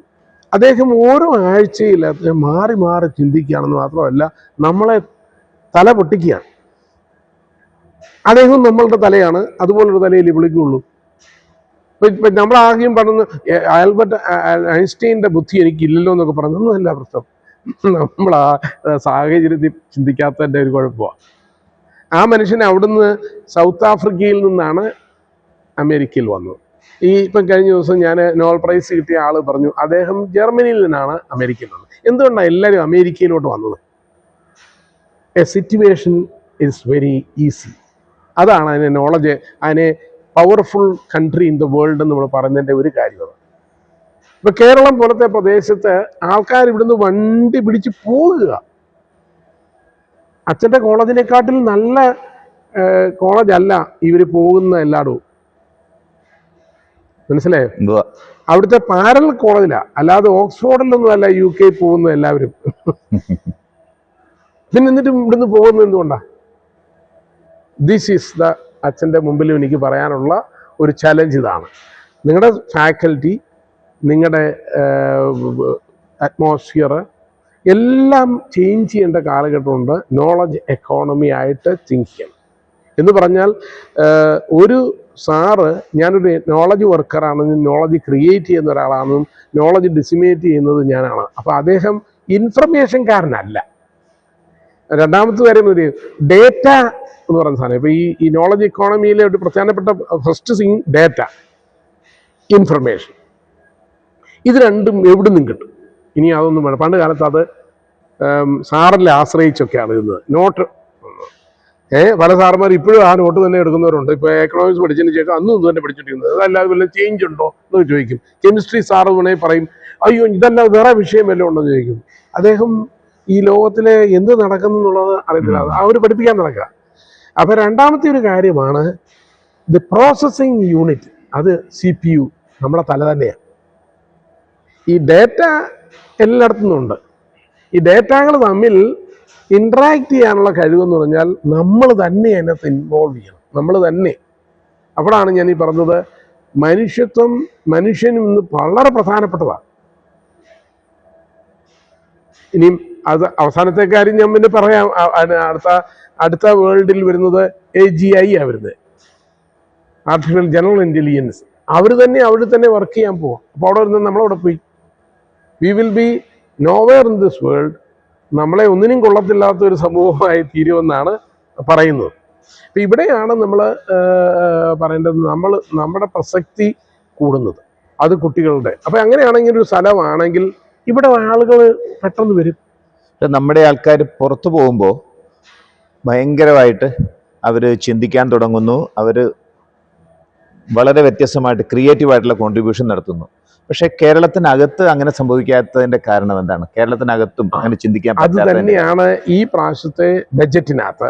ഞാൻ ബഡ്ജറ്റിനോടും നമ്മൾ പറഞ്ഞ നമുക്കിപ്പോൾ ഒരു കാര്യം നമ്മൾ VD സതീശനോടുള്ള എനിക്കുള്ള താല്പര്യവും ഇൻട്രസ്റ്റും പറയുന്നതിൻ്റെ കാര്യം എന്ന് വെച്ചാൽ അദ്ദേഹം ഒരു മോട്ടിവേറ്റ് ചെയ്യുന്നുണ്ട്. Is motivating. അപ്പം അദ്ദേഹം പറയുന്നത് നമുക്കത് ചെയ്യാൻ സാധിക്കും.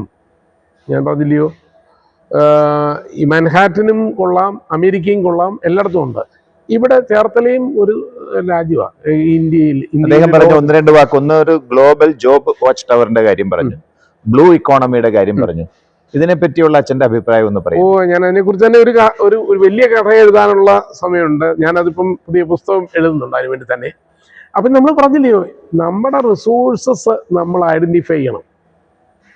അപ്പം നമ്മൾ അടുത്ത പ്രശ്നമാണ് ഞാൻ പറഞ്ഞത്, മീൻസ് ഓഫ് പ്രൊഡക്ഷൻ എന്ന് പറഞ്ഞതിൻ്റെ അകത്ത് ഏറ്റവും പ്രധാനപ്പെട്ട കാണുമ്പോൾ നമ്മുടെ റിസോഴ്സസ് മനസ്സിലാക്കാനില്ല. പണ്ട് നമ്മൾ എപ്പോഴും ചെയ്തുകൊണ്ടിരിക്കുന്ന പറഞ്ഞാൽ മെഷീൻ വേണം, നമുക്ക് സ്ഥലം വേണം, ഇതൊക്കെ പറഞ്ഞില്ലയോ. ഇന്നിപ്പോഴും അങ്ങനെയല്ല, എൻറ്റയർലി ഡിഫറെൻ്റ് ആയിട്ടുള്ളൊരു കാര്യമാണ് നമ്മുടെ കേരളം എന്ന് പറയുന്ന പ്രസ്ഥാനത്തെ ഞാൻ മനസ്സിലാക്കുന്നത്. ഞാൻ പുതിയ പുസ്തകത്തിനകത്തും പറഞ്ഞു കാണും, എനിക്ക് വരാനുള്ള പുസ്തകത്തിനകത്തും അത് പറഞ്ഞത് 6S എളുപ്പത്തിന് വേണ്ടി പറയാൻ വേണ്ടി പറയാണ്. ഇവിടുത്തെ റിസോഴ്സ് മാപ്പിംഗ് എന്ന് ഞാൻ പറയാം, അല്ലെ റിസോഴ്സ് മൊബിലൈസേഷൻ. കേരള ഗവൺമെൻറ് ചെയ്യേണ്ട ഒരു കാര്യം. അതിൽ ഒരെണ്ണമാണ് അദ്ദേഹം പറഞ്ഞ പല കാര്യങ്ങൾ പറഞ്ഞതിൻ്റെ കൂട്ടത്തിൽ ഒരെണ്ണമാണ് ഞാനെന്നെ പറയുന്നത്. ഏറ്റവും ഉള്ളൊരു സ്ഥലമാണ് ഈ കേരളം. ഗോവ പോലല്ല, ബോംബെ പോലല്ല, അതിനെക്കാട്ടിൽ കൂടുതൽ 590 കിലോമീറ്റർ അല്ലെങ്കിൽ 600 കിലോമീറ്ററോളം നമുക്ക് ഉണ്ട്. അപ്പം ഫസ്റ്റ് സി. ഈ സി എന്തുമാത്രം യൂട്ടിലൈസ് ചെയ്യാൻ ചോദിച്ചാൽ നമ്മൾ പഴയ തത്വശാസ്ത്രം, അതാണ് ഞാൻ ഈ പറയുന്നത്, പഴയ തത്വശാസ്ത്രം നമ്മുടെ മണ്ണെല്ലാം ആരാണ്ട് എടുത്തുകൊണ്ട് പോകും, നമ്മുടെ സ്ഥലം എടുത്തുകൊണ്ട് പോകുന്നു, നമ്മുടെ സീ കൊണ്ടുപോകുന്നു, അത് പൊള്യൂഷനാണ്. നമ്മൾ പഴയ എവിടെ നിന്നോ കിട്ടിയ ഒരു തിങ്കിങ് കിടപ്പുണ്ട്. എന്നറിയാമോ, എൻവയൺമെൻറ്റിനെ പ്രൊട്ടക്റ്റ് ചെയ്യണം.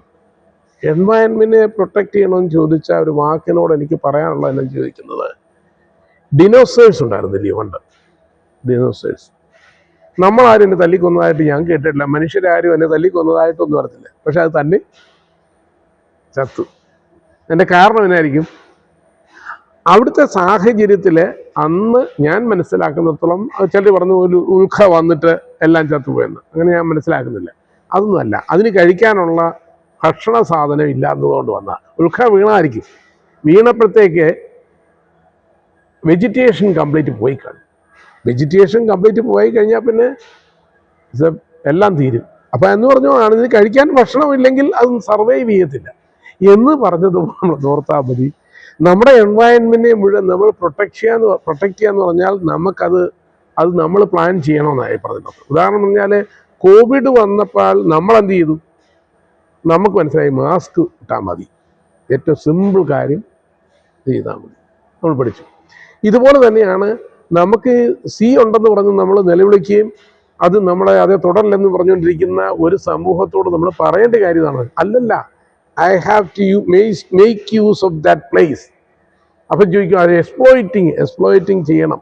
കാരണം എന്നറിയോ, ഞാൻ പറഞ്ഞത് നമ്മുടെ സൂവിലിരിക്കുന്ന എല്ലാ മൃഗങ്ങളും, അല്ലെങ്കിൽ നമ്മൾ ഏറ്റവും കൂടുതൽ ഭക്ഷണം ഉണ്ടെന്ന് പറയുന്ന നമ്മുടെ ഫോറസ്റ്റിലെ ഇതിൻ്റെ അവരെല്ലാം കൂടി ഇങ്ങോട്ട് നമ്മളെ കാണാൻ വരുന്നത്. അതെ, എന്താ കാരണം അവിടെ ഒന്നും കഴിക്കാനില്ലാത്തതുകൊണ്ടാണ് അത് ഇങ്ങോട്ട് വരുന്നത്. അപ്പോൾ നമ്മൾ എന്നാ ചെയ്യേണ്ടത്? അതും അവിടെ എല്ലാം കൊണ്ട് നമ്മൾ തേക്ക് വെച്ചതിൻ്റെ പേരിലൊന്നും ആരും രക്ഷപ്പെടത്തില്ല. നമ്മുടെ അറിവില്ലായ്മയുടെ ഭാഗങ്ങളാണ്. തേക്ക് വെച്ചാൽ അതിന് പകരം അവിടെ മൃഗങ്ങൾക്ക് കഴിക്കാനുള്ള ഭക്ഷണ സാധനങ്ങൾ ഉണ്ടാക്കിയെങ്കിൽ അതോടെ നിന്നേനെ. അത് നിൽക്കുന്നു മാത്രമല്ല, തന്നെത്താൻ അത് വളരത്തില്ല, അത് വളർത്തണം. ഇതാണ് വി ഹാവ് സം ഡ്യൂട്ടീസ്. ഹ്യൂമാനിറ്റിക്ക് ഒരുപാട് കാര്യങ്ങളുണ്ട്. കാരണം വി ഹാവ് ബ്രെയിൻ. അത് നമ്മൾ തുടങ്ങിയിട്ടൊരു 16 വർഷം ആയുള്ളൂ. അതാണ് നമ്മുടെ സർവൈവൽ ഓഫ് ദി ഫിറ്റസ്റ്റ്.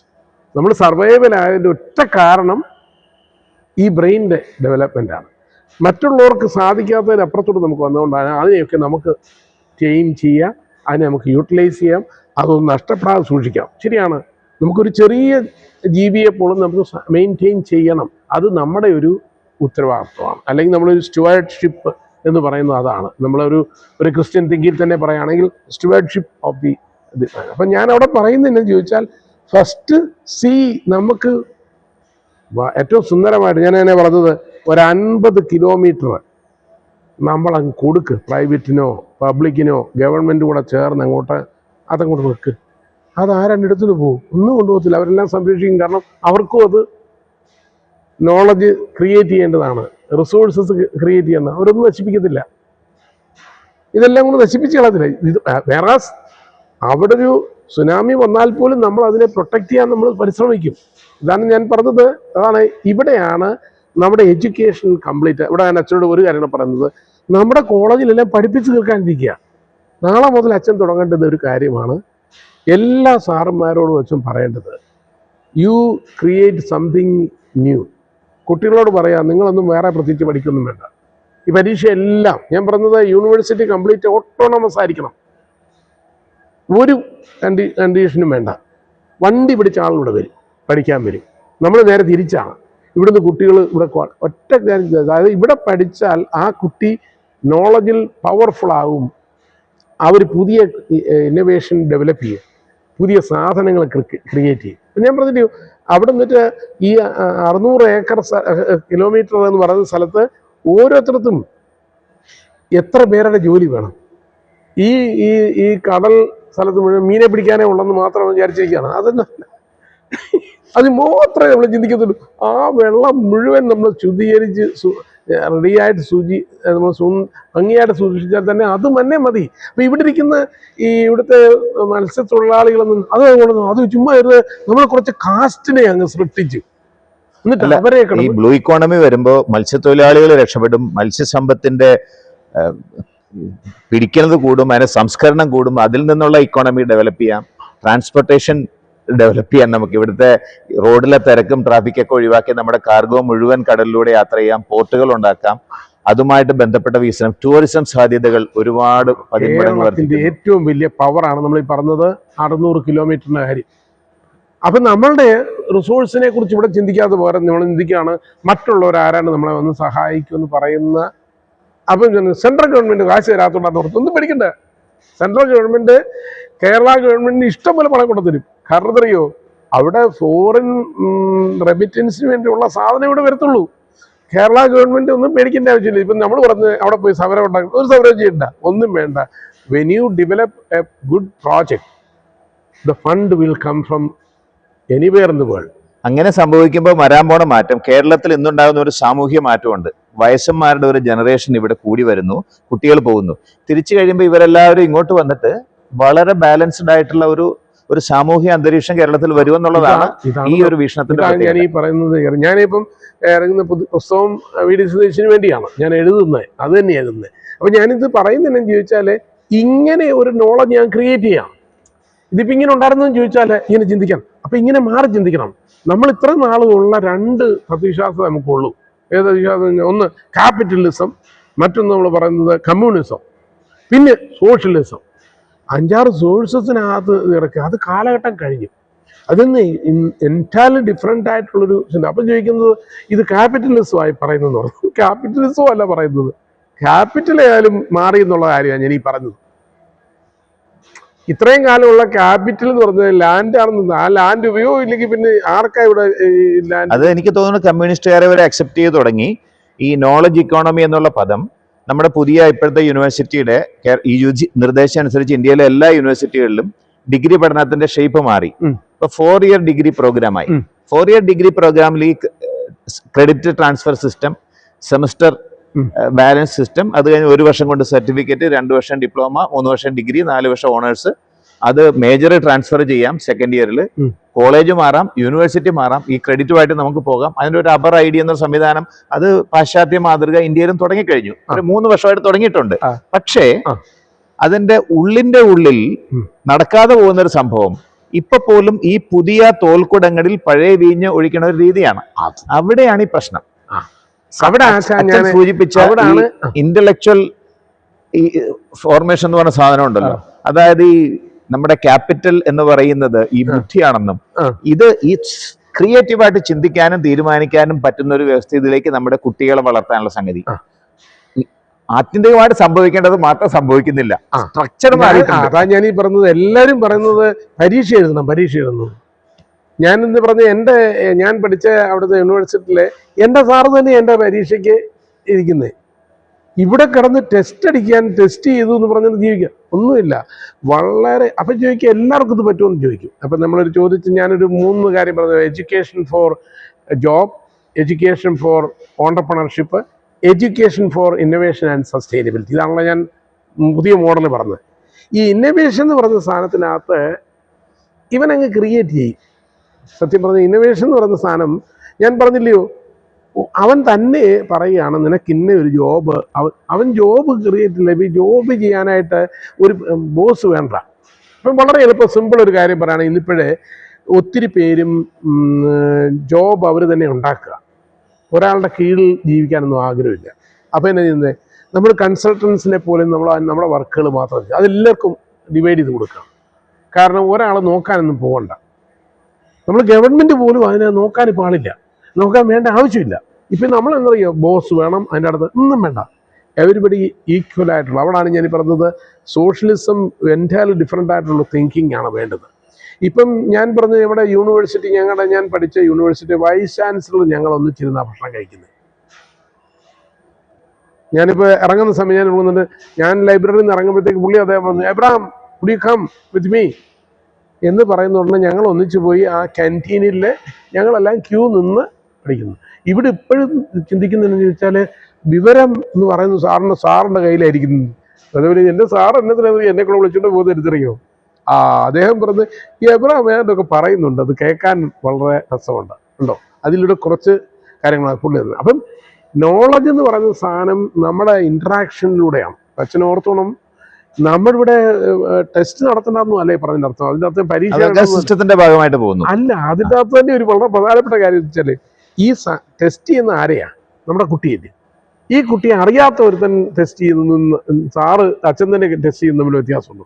ഞാൻ എൻ്റെ സ്റ്റുഡൻസിനെ എനിക്ക് വളരെ പേഴ്സണലായിട്ട് ഞാൻ അറിയും, അവർക്ക് എന്നെ അറിയാം. അപ്പം ഞാൻ പലപ്പോഴും തമാശയിൽ അവരോട് പറയാമായിരുന്നു, എന്നെ കാണാതെ നീ പോകല്ല. കാരണം എന്നു ചോദിച്ചാൽ എന്നെ അവൻ കാണാൻ വരുമ്പോഴത്തേക്ക് എനിക്ക് അവനെ കാണാൻ മാറി സാധിക്കും. ഇവിടാണ് നമ്മുടെ teacher will be a മെൻറ്ററാണ്.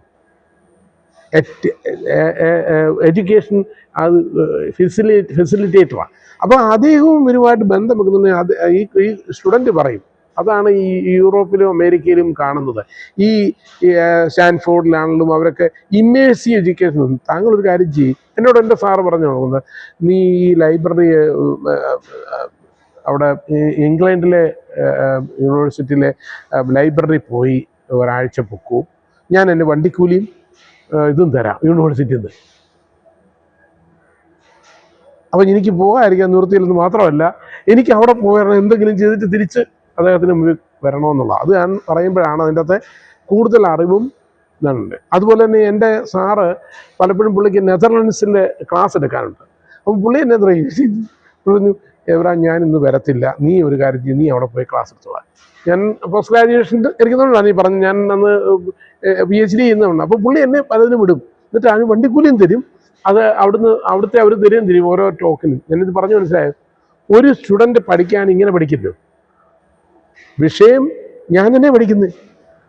Sir ഞങ്ങൾക്ക് പുസ്തകം തരികയും ബുക്കെടുത്ത് വെച്ച് പറയുന്നതല്ലേ പറഞ്ഞു ഇന്ന സബ്ജക്റ്റാണ്, ഇതിനെക്കുറിച്ചാണ് ഞാൻ കുത്തിയിരുന്ന് പഠിച്ച് അതെൻ്റെ ക്രെഡിറ്റിനകത്ത് കൂട്ടുക. ഉണ്ടോ വിദ്യാഭ്യാസം മാറ്റിയുണ്ടോ? ഈ സാറ് പഠിപ്പിക്കുന്നതല്ല ഇവിടെ ഞാൻ പറഞ്ഞത്. ഇങ്ങനെയുള്ള എഡ്യൂക്കേഷൻ്റെ സിസ്റ്റം കംപ്ലീറ്റ് മാറ്റണമെന്നാണ് പറഞ്ഞത്. അല്ലാതെ ഈ ഇതിന് ഒരു ഫ്രെയിം വർക്ക് ഉണ്ടാക്കുന്നുണ്ട്. എന്തിനാന്ന് ചോദിച്ചാൽ നമുക്ക് ഇതിനുള്ള ഇതല്ല, അതിനെക്കാട്ടിൽ കൂടുതൽ അതിൻ്റെ മൈൻഡിൽ എന്നാണ്, മൈൻഡിൽ ഈ കുട്ടി പഠിക്കണമെന്ന് പറഞ്ഞാൽ എന്താണ് ഉദ്ദേശിക്കുന്നത്, അവൻ്റെ കഴിവ് എന്നാണെന്ന് മനസ്സിലാക്കി അവൻ്റെ മാതാപിതാക്കൾക്കും അറിഞ്ഞിരിക്കണം അവൻ്റെ കഴിവ് എന്നാണ്. ഇനി അവനറിയത്തില്ല, അവസാനം പലപ്പോഴും ഇവനറിയത്തില്ല ഇതെന്നത്. അപ്പോൾ അവിടാണ് ഒരു ടീച്ചറിൻ്റെ റോൾ ഇരിക്കുന്നത്. ദർ ഇസ് എ പോസിബിലിറ്റി, ഇതൊരു സാധ്യത, നീ അവിടെ കൂടെ പോയി പഠിക്കണം. അപ്പം നമ്മൾ ഈ കോളേജിൽ പഠിക്കുന്ന ഞാൻ കോളേജ് നടത്തിക്കൊണ്ടിരുന്നപ്പോഴത്തേക്ക് പല കോളേജിൽ നിന്നും കുട്ടികളെ ഇങ്ങോട്ട് വിടത്തില്ല. കാരണം അവിടെ നല്ല ഫെസിലിറ്റിയൊക്കെ ഉണ്ട്, അത് കട്ടിട്ട് കുട്ടികൾക്ക് വിഷമം തോന്നുന്നു എന്ന് പറഞ്ഞ പോലെ. ഇത് നമ്മൾ ഒത്തിരി പേര് ഇംഗ്ലണ്ടിൽ പോവുക, അവരവിടെ പോയിക്കുന്നു, അവർ പോയി.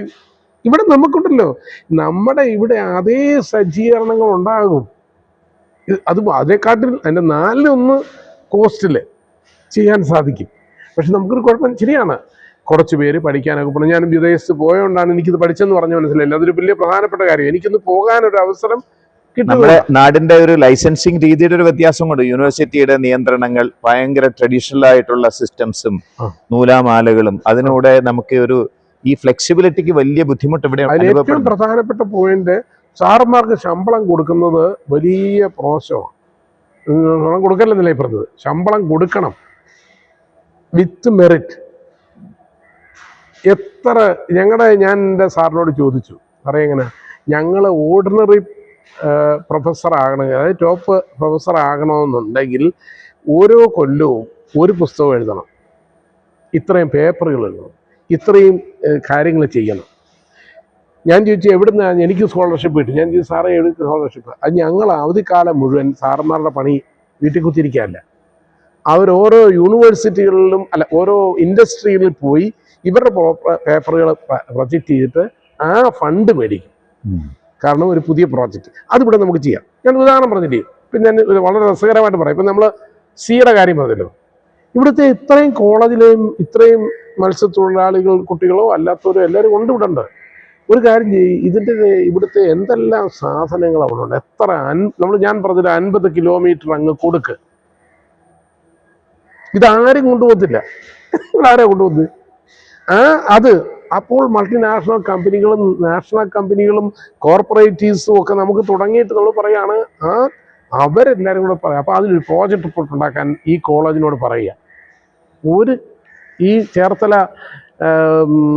എടുത്ത് നിങ്ങളൊരു കാര്യം ചെയ്യും, അവിടെ എന്തെല്ലാം സാധ്യതകളാണുള്ളത്, അവിടുത്തെ മണലെങ്ങനെയുണ്ട്, അവിടുത്തെ ഭംഗി എങ്ങനെ ഇരിക്കുന്നു, അതിനെ കുറച്ചൊരു ഭംഗിയാക്കാൻ എങ്ങനെ വെക്കുന്നത്, ഇവിടുത്തെ എപ്പോഴാണ് ഹൈ ടൈഡും ലോ ടൈഡും എപ്പോഴാണ് വരുന്നത്, അപ്പോൾ നമുക്ക് എന്ത് ചെയ്യാൻ സാധിക്കും.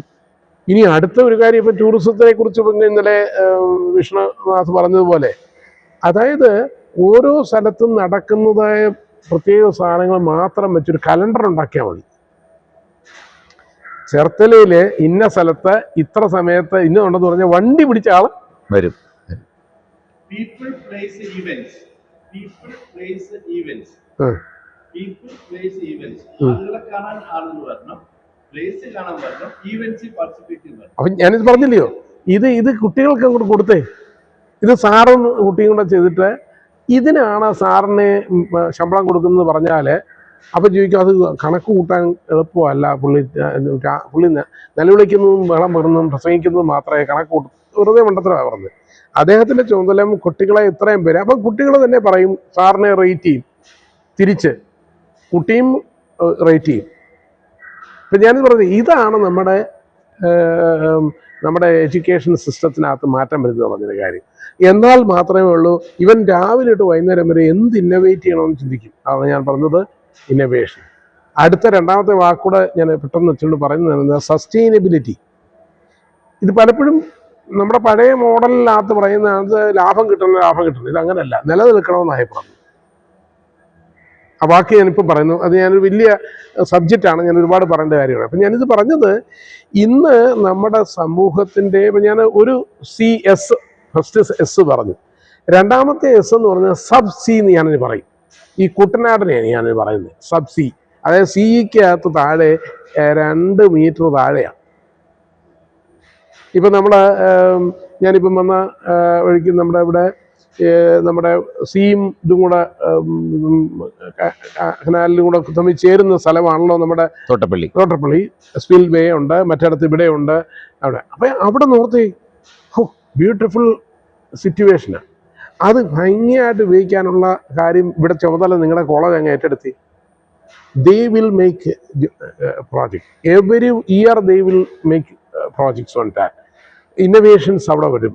അവിടെയാണ് അതിൻ്റെ സസ്റ്റൈനബിലിറ്റി വരുന്നത്. അപ്പോൾ ഈ പറയുന്ന സ്ഥലത്തേക്ക് വേണ്ടി ഇതിന് പ്രോജക്റ്റ് ചെയ്യാനായിട്ട് കൊടുക്കുന്നത് മെക്കൻസിയും അതുപോലെ തന്നെ പ്രൈസ് വാട്ടർ കൂപ്പേഴ്സിനും ഒക്കെ കൊടുത്തിട്ടാണ് നമ്മുടെ ഇവിടുത്തെ പ്രോജക്റ്റ് റിപ്പോർട്ട് എഴുതുന്നത്. ഞാനത് ഗവൺമെൻറ്റിനോടും പറയാനുള്ളത് എനിക്കിതാണ്.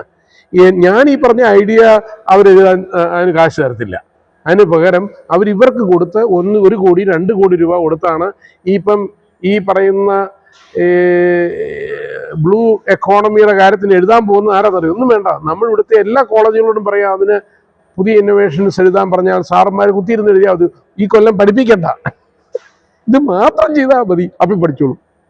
ഞാൻ പറഞ്ഞു മനസ്സിലായില്ലേ? അതിന് പകരം പ്രൈസ് വാട്ടർ കൊടുക്കുന്നു. അവൻ എവിടെ നിന്ന് വന്നാൽ ഇത് പഠിപ്പിക്കുന്നത്? ഇവിടുത്തെ തോറ്റോ അല്ലെങ്കിൽ ആ കുട്ടികളാണ് ഇത് എഴുതുന്നത്. അവരെന്നത്തെ ഒരുത്തൻ ബുദ്ധി പറയും, അവൻ അവിടുന്ന് പറഞ്ഞത് നമുക്ക് കേരളത്തിൻ്റെ ഇതിനെന്നെ ആരും പരിശ്രമിക്കാത്ത. ഞാൻ പറഞ്ഞു മനസ്സിലായാലും നമ്മുടെ കോളേജുകൾ, നമ്മുടെ സ്കൂൾ, ഞാൻ അതും IIT പോലും വേണ്ട. അങ്ങനെയാണെങ്കിൽ ഈ കോളേജിനൊക്കെ ക്വാളിറ്റി അതിന് കൊടുക്കുക. അങ്ങനെയാണെങ്കിൽ കുട്ടികൾ വണ്ടി പിടിച്ചോണ്ട് വരും. കാരണം എന്താ പറയുക, അവിടെ എന്തെങ്കിലും പഠിക്കാനുള്ള അവസരമുണ്ട്, ഞാൻ പഠിച്ചു. അപ്പം ഇവരെ മുഴുവൻ അബ്സോർബ് ചെയ്യും ഈ പ്രോജക്റ്റിലേക്ക് മുഴുവൻ. കണ്ടോ, അവരുടെ CV will be entirely different ആണ്. അവരിന്നത് ചെയ്തതാണ് പറഞ്ഞത്. അപ്പം ഞാൻ പറഞ്ഞ ഒരു ഉദാഹരണം പറഞ്ഞാൽ, എൻ്റെ ഒരു കുട്ടിക്ക് ജോലി കിട്ടിയത് പറയുകയാണെങ്കിൽ, ഞാൻ റേഡിയോ മാക്ഫാസ്റ്റ് എന്ന് പറഞ്ഞൊരു കോളേജ് ആദ്യമായിട്ട് ഒരു കമ്മ്യൂണിറ്റി റേഡിയോ ഉണ്ടാക്കി. അത് കേരളത്തിൽ ആദ്യമായിട്ടാണ്. അപ്പം എല്ലാവരും ചോദിച്ചു, അച്ഛാ ഈ കോളേജിൽ എന്തിനാ റേഡിയോ? എല്ലാവർക്കും ചോദിക്കുന്നതാ. ഞാൻ കോളേജിലല്ലേ റേഡിയോ ഉണ്ടാകേണ്ടത്, കാരണം അവിടുത്തെ നോളജ് അല്ലയോ പുറത്തോട്ട് കൊടുക്കാനുള്ളതും ഇങ്ങോട്ട് വരാനുള്ളതും അങ്ങനെ ഇല്ലയോ? അത് ശരി. ഇപ്പം ഇന്നോവേഷൻ എന്ന് പറയുന്ന സ്ഥലത്ത് നിന്ന് പോകേണ്ട ആവശ്യമില്ല. കേരളത്തിലെ ആദ്യത്തെ സോളാർ പ്രോജക്റ്റ് ചെയ്തത് ഞാനാണ്.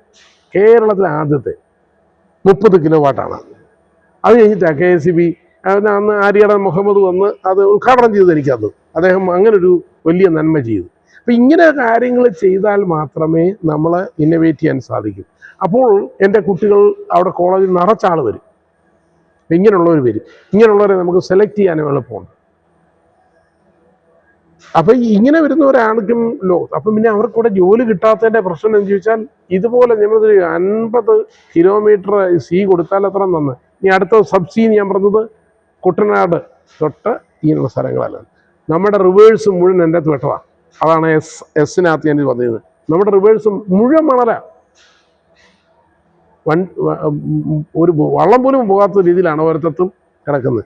ഇതെല്ലാം ഡ്രഡ്ജ് ചെയ്ത് നമുക്ക് വലിയ വലിയ പ്രസ്ഥാനങ്ങൾ ഉണ്ടാക്കാം. നെതർലൻഡ്സിൻ്റെ 17% ലാൻഡും റീക്ലെയിം ഫ്രം സീ. സീലോട്ട് ഒഴുകിക്കൊണ്ടിരിക്കുകയാണ് അവരെടുത്ത് വലിയ മല പോലെ ഉണ്ടാക്കിയിട്ടാണ് അവിടെ ആൾക്കാർ താമസിക്കുന്നത്. ഇവിടെ നമ്മളാണെങ്കിൽ ഒരു വരുമ്പത്ത് നിന്ന് താമസിച്ചിട്ട് പിന്നെ അതിനെക്കൊണ്ട് നിലവിളിക്കുക. ഞാൻ പറഞ്ഞത് മത്സ്യത്തൊഴിലാളികളെല്ലാം അവിടെ യഥാർത്ഥമായിട്ട് അവിടെ ആണല്ലോ വലിയ വീടെല്ലാം അവിടെ അടുത്തുണ്ടാക്കിയത്. ഇതെല്ലാം കൂടെ ഒരിടത്തോട്ട് വെച്ചിട്ട് അവർക്ക് അങ്ങോട്ട് പോയാൽ പോരാ. അവിടെ വലിയ വെള്ളപ്പൊക്കം വരുന്നതിനെക്കാട്ടും നല്ലത് ഇതൊക്കെ ചെയ്യാം. അപ്പം അതൊക്കെ ഈ ലാൻഡുകളൊക്കെ നമ്മൾ കൊടുക്കണമെന്ന് പറഞ്ഞു. കൊടുത്തിട്ട് ഇവിടെ ഇങ്ങോട്ട് ഇത് ഡ്രഡ്ജ് ചെയ്ത് കൊണ്ടുവരാം. ആ മണൽ മുഴുവൻ നമ്മളിവിടെ നിന്ന് പോയ മണലാ. അപ്പം തൊട്ടക്കല്ലെന്നല്ല പറയുന്നത് കണ്ടോ. ഈ തിങ്കിങ് ആണ് മാറ്റാനാണ് ഞാൻ ഈ പറഞ്ഞത്. അപ്പം വി.ഡി. സതീശൻ നമ്മൾ പറയാനുള്ളതും നമുക്ക് പറയാനുള്ള കാര്യമായി പറയുന്നത്. അദ്ദേഹത്തെ പോലുള്ള ആളുകൾ ഇത് കേട്ടിട്ട് മനസ്സിലാക്കുക. മൂന്നാമത്തെ എസ് എന്ന് പറയുന്നത് അച്ഛാ ഏറ്റവും കൂടുതൽ മഴയുള്ളത് നമുക്കാണ്. ഷവേഴ്സ്, മഴ, ഇഷ്ടം പോലെ മഴയാണ്. പക്ഷേ ഈ മഴയൊന്നും നമ്മൾ യൂട്ടിലൈസ് ചെയ്യുന്നതെന്ന് ചോദിച്ചാൽ അത് വെള്ളപ്പൊക്കം വന്ന് നമ്മൾ ചാകുകയാണ് നമ്മൾ ചെയ്യുന്നത്. അതിന് പകരം ആ വെള്ളം മുഴുവൻ നമ്മുടെ വീട്ടിലും നമുക്ക് സൂക്ഷിക്കാൻ സാധിക്കുന്നതാണെങ്കിൽ ഇന്ന് വെള്ളമില്ലാത്ത സ്ഥലങ്ങൾ ഇന്ന് എല്ലായിടും ഉണ്ട്. കേരളത്തിൽ, ഇന്ത്യയിൽ പല സ്ഥലത്തുണ്ട്. അടുത്ത ട്രെയിനെ കയറ്റി വിട്ടാലും പോകാം. ഇതോൾ ഞാൻ അത് മാത്രമല്ല, വെള്ളം ശുദ്ധീകരിച്ചെടുക്കാം, അത് മെയിൻറ്റെയിൻ ചെയ്യാം. ഇതൊക്കെ നമുക്ക് ചെയ്യാം. മഴ നമുക്ക് അത് ടൂറിസമാക്കാം, എന്തുമാണ്. മൂന്നായില്ലയോ. ഇനി ഏതാ നാലാമത്തെ എസ്, സാൻഡ്. ഈ കരിമണൽ മാത്രമല്ല, ലോകത്തിലുള്ള മണൽ മുഴുവൻ നമ്മുടെ ചേർത്തലയിലെ സിലിക്ക, ഇതെല്ലാം ഉണ്ടാക്കിയാൽ ഇവിടെ ജോലിക്ക് ആളെ കിട്ടത്തില്ല. കഴിഞ്ഞാൽ നമ്മളിപ്പം നമ്മുടെ ആൾക്കാർക്ക് തന്നെ ഇഷ്ടം പോലെ ജോലിയായി. നമ്മളെ തന്നെ നമുക്ക് തന്നെ ബഹുമാനിക്കാൻ സാധിക്കുന്നില്ല. അതാണ് ഞാൻ ഈ പറഞ്ഞൊരു കാര്യം. ഇവിടെയാണ് നമ്മുടെ ബ്രാൻഡ് വാല്യൂ നമ്മൾ കൂട്ടണമെന്ന് പറഞ്ഞത്. കേരള ആസ് എ ഗുഡ് ബ്രാൻഡായിട്ട് ഡെവലപ്പ് ചെയ്യാനായിട്ട് സാധിക്കണം. ഞാനിപ്പം പുതിയ എഡ്യൂക്കേഷൻ, പുതിയ ഗവൺമെൻറ് ചെയ്യേണ്ട കാര്യമായിട്ടാണ് ഞാൻ ഇനി എടുക്കുന്നത്. ഇതിനകത്ത് ഞാൻ ഇൻവോൾവ് ചെയ്യുന്നതിനെ കുറിച്ചാണ് ഞാൻ ചിന്തിക്കുന്നത്. ഇങ്ങനെ ഇൻവോൾവ് ചെയ്യണം. അടുത്ത എസ് പറഞ്ഞു ഇല്ലയോ അച്ഛാ. ഏറ്റവും വലിയ ഞാൻ പറഞ്ഞ സൺ, ഞാൻ പറഞ്ഞില്ലല്ലോ, അതാണ് ഏറ്റവും കൂടുതൽ ഞാൻ ആദ്യം ചെയ്ത കാര്യം. സൺ ഏറ്റവും കൂടുതൽ യൂട്ടിലൈസ് ചെയ്താൽ ഇന്ന് മുഴുവൻ നമുക്കുള്ള കറണ്ട് കിട്ടും. ഇവിടെ കറണ്ട് ഇല്ലെന്ന് പറഞ്ഞ് KSEB വെറുതെ ബഹളം പറയുന്നത് ഞാൻ പറയും. അവർ ചെന്ന് ഇത് ഞങ്ങളുടെ ഗ്രിഡിലോട്ടൊക്കെ, ഞാനത് കേരളം തൊട്ട് അവരോട് ചർച്ച ചെയ്യുന്നതാണ്. അത് ടൂ മച്ചാണ് കറണ്ട് വരുന്നത്, അതുകൊണ്ട് മനുഷ്യർക്ക് കാശ് കൊടുക്കത്തൊന്നുമില്ല, ഒന്നും ആവശ്യമില്ല. ജർമ്മനിയിലെ അവിടുത്തെ എല്ലാ മനുഷ്യർക്കും സോളാർ വെച്ചാൽ അവർക്ക് കാശ് കിട്ടുക, നമ്മുടെ ഇവിടെ കിട്ടത്തില്ലെന്ന് മാത്രമല്ല അത് എങ്ങനെ നിന്ന്. അപ്പം നമ്മുടെ ഗ്രിഡിന് പവറില്ല, അതൊക്കെ മാറ്റിയാൽ പോരെ. ഈ നമ്മൾ ഇൻവെസ്റ്റ് ചെയ്യാനായിട്ട് അവരുടെ പ്രൊഡക്ഷൻ കുറയ്ക്കാം, എന്നിട്ട് രാത്രി പ്രൊഡ്യൂസ് ചെയ്താൽ പോരെ. അയ്യോ, ഇടുക്കിയൊക്കെ ആവശ്യമുള്ളപ്പം ഓൺ ചെയ്താൽ പോരെ. ഇതന്നെ പകൽ സമയത്ത് ഞാൻ അതിനൊരു പുതിയ പ്രോജക്റ്റ് ഉണ്ടാക്കിയിട്ടുണ്ട്. അതിനൊരു പ്രോജക്റ്റ് ഉണ്ട്. അപ്പോൾ ഇങ്ങനെയുള്ള കാര്യമാണ് സണ്ണായില്ലയോ. ഇനി അടുത്തത് ഏറ്റവും വലിയ ആണ് നമ്മുടെ strong high ranges.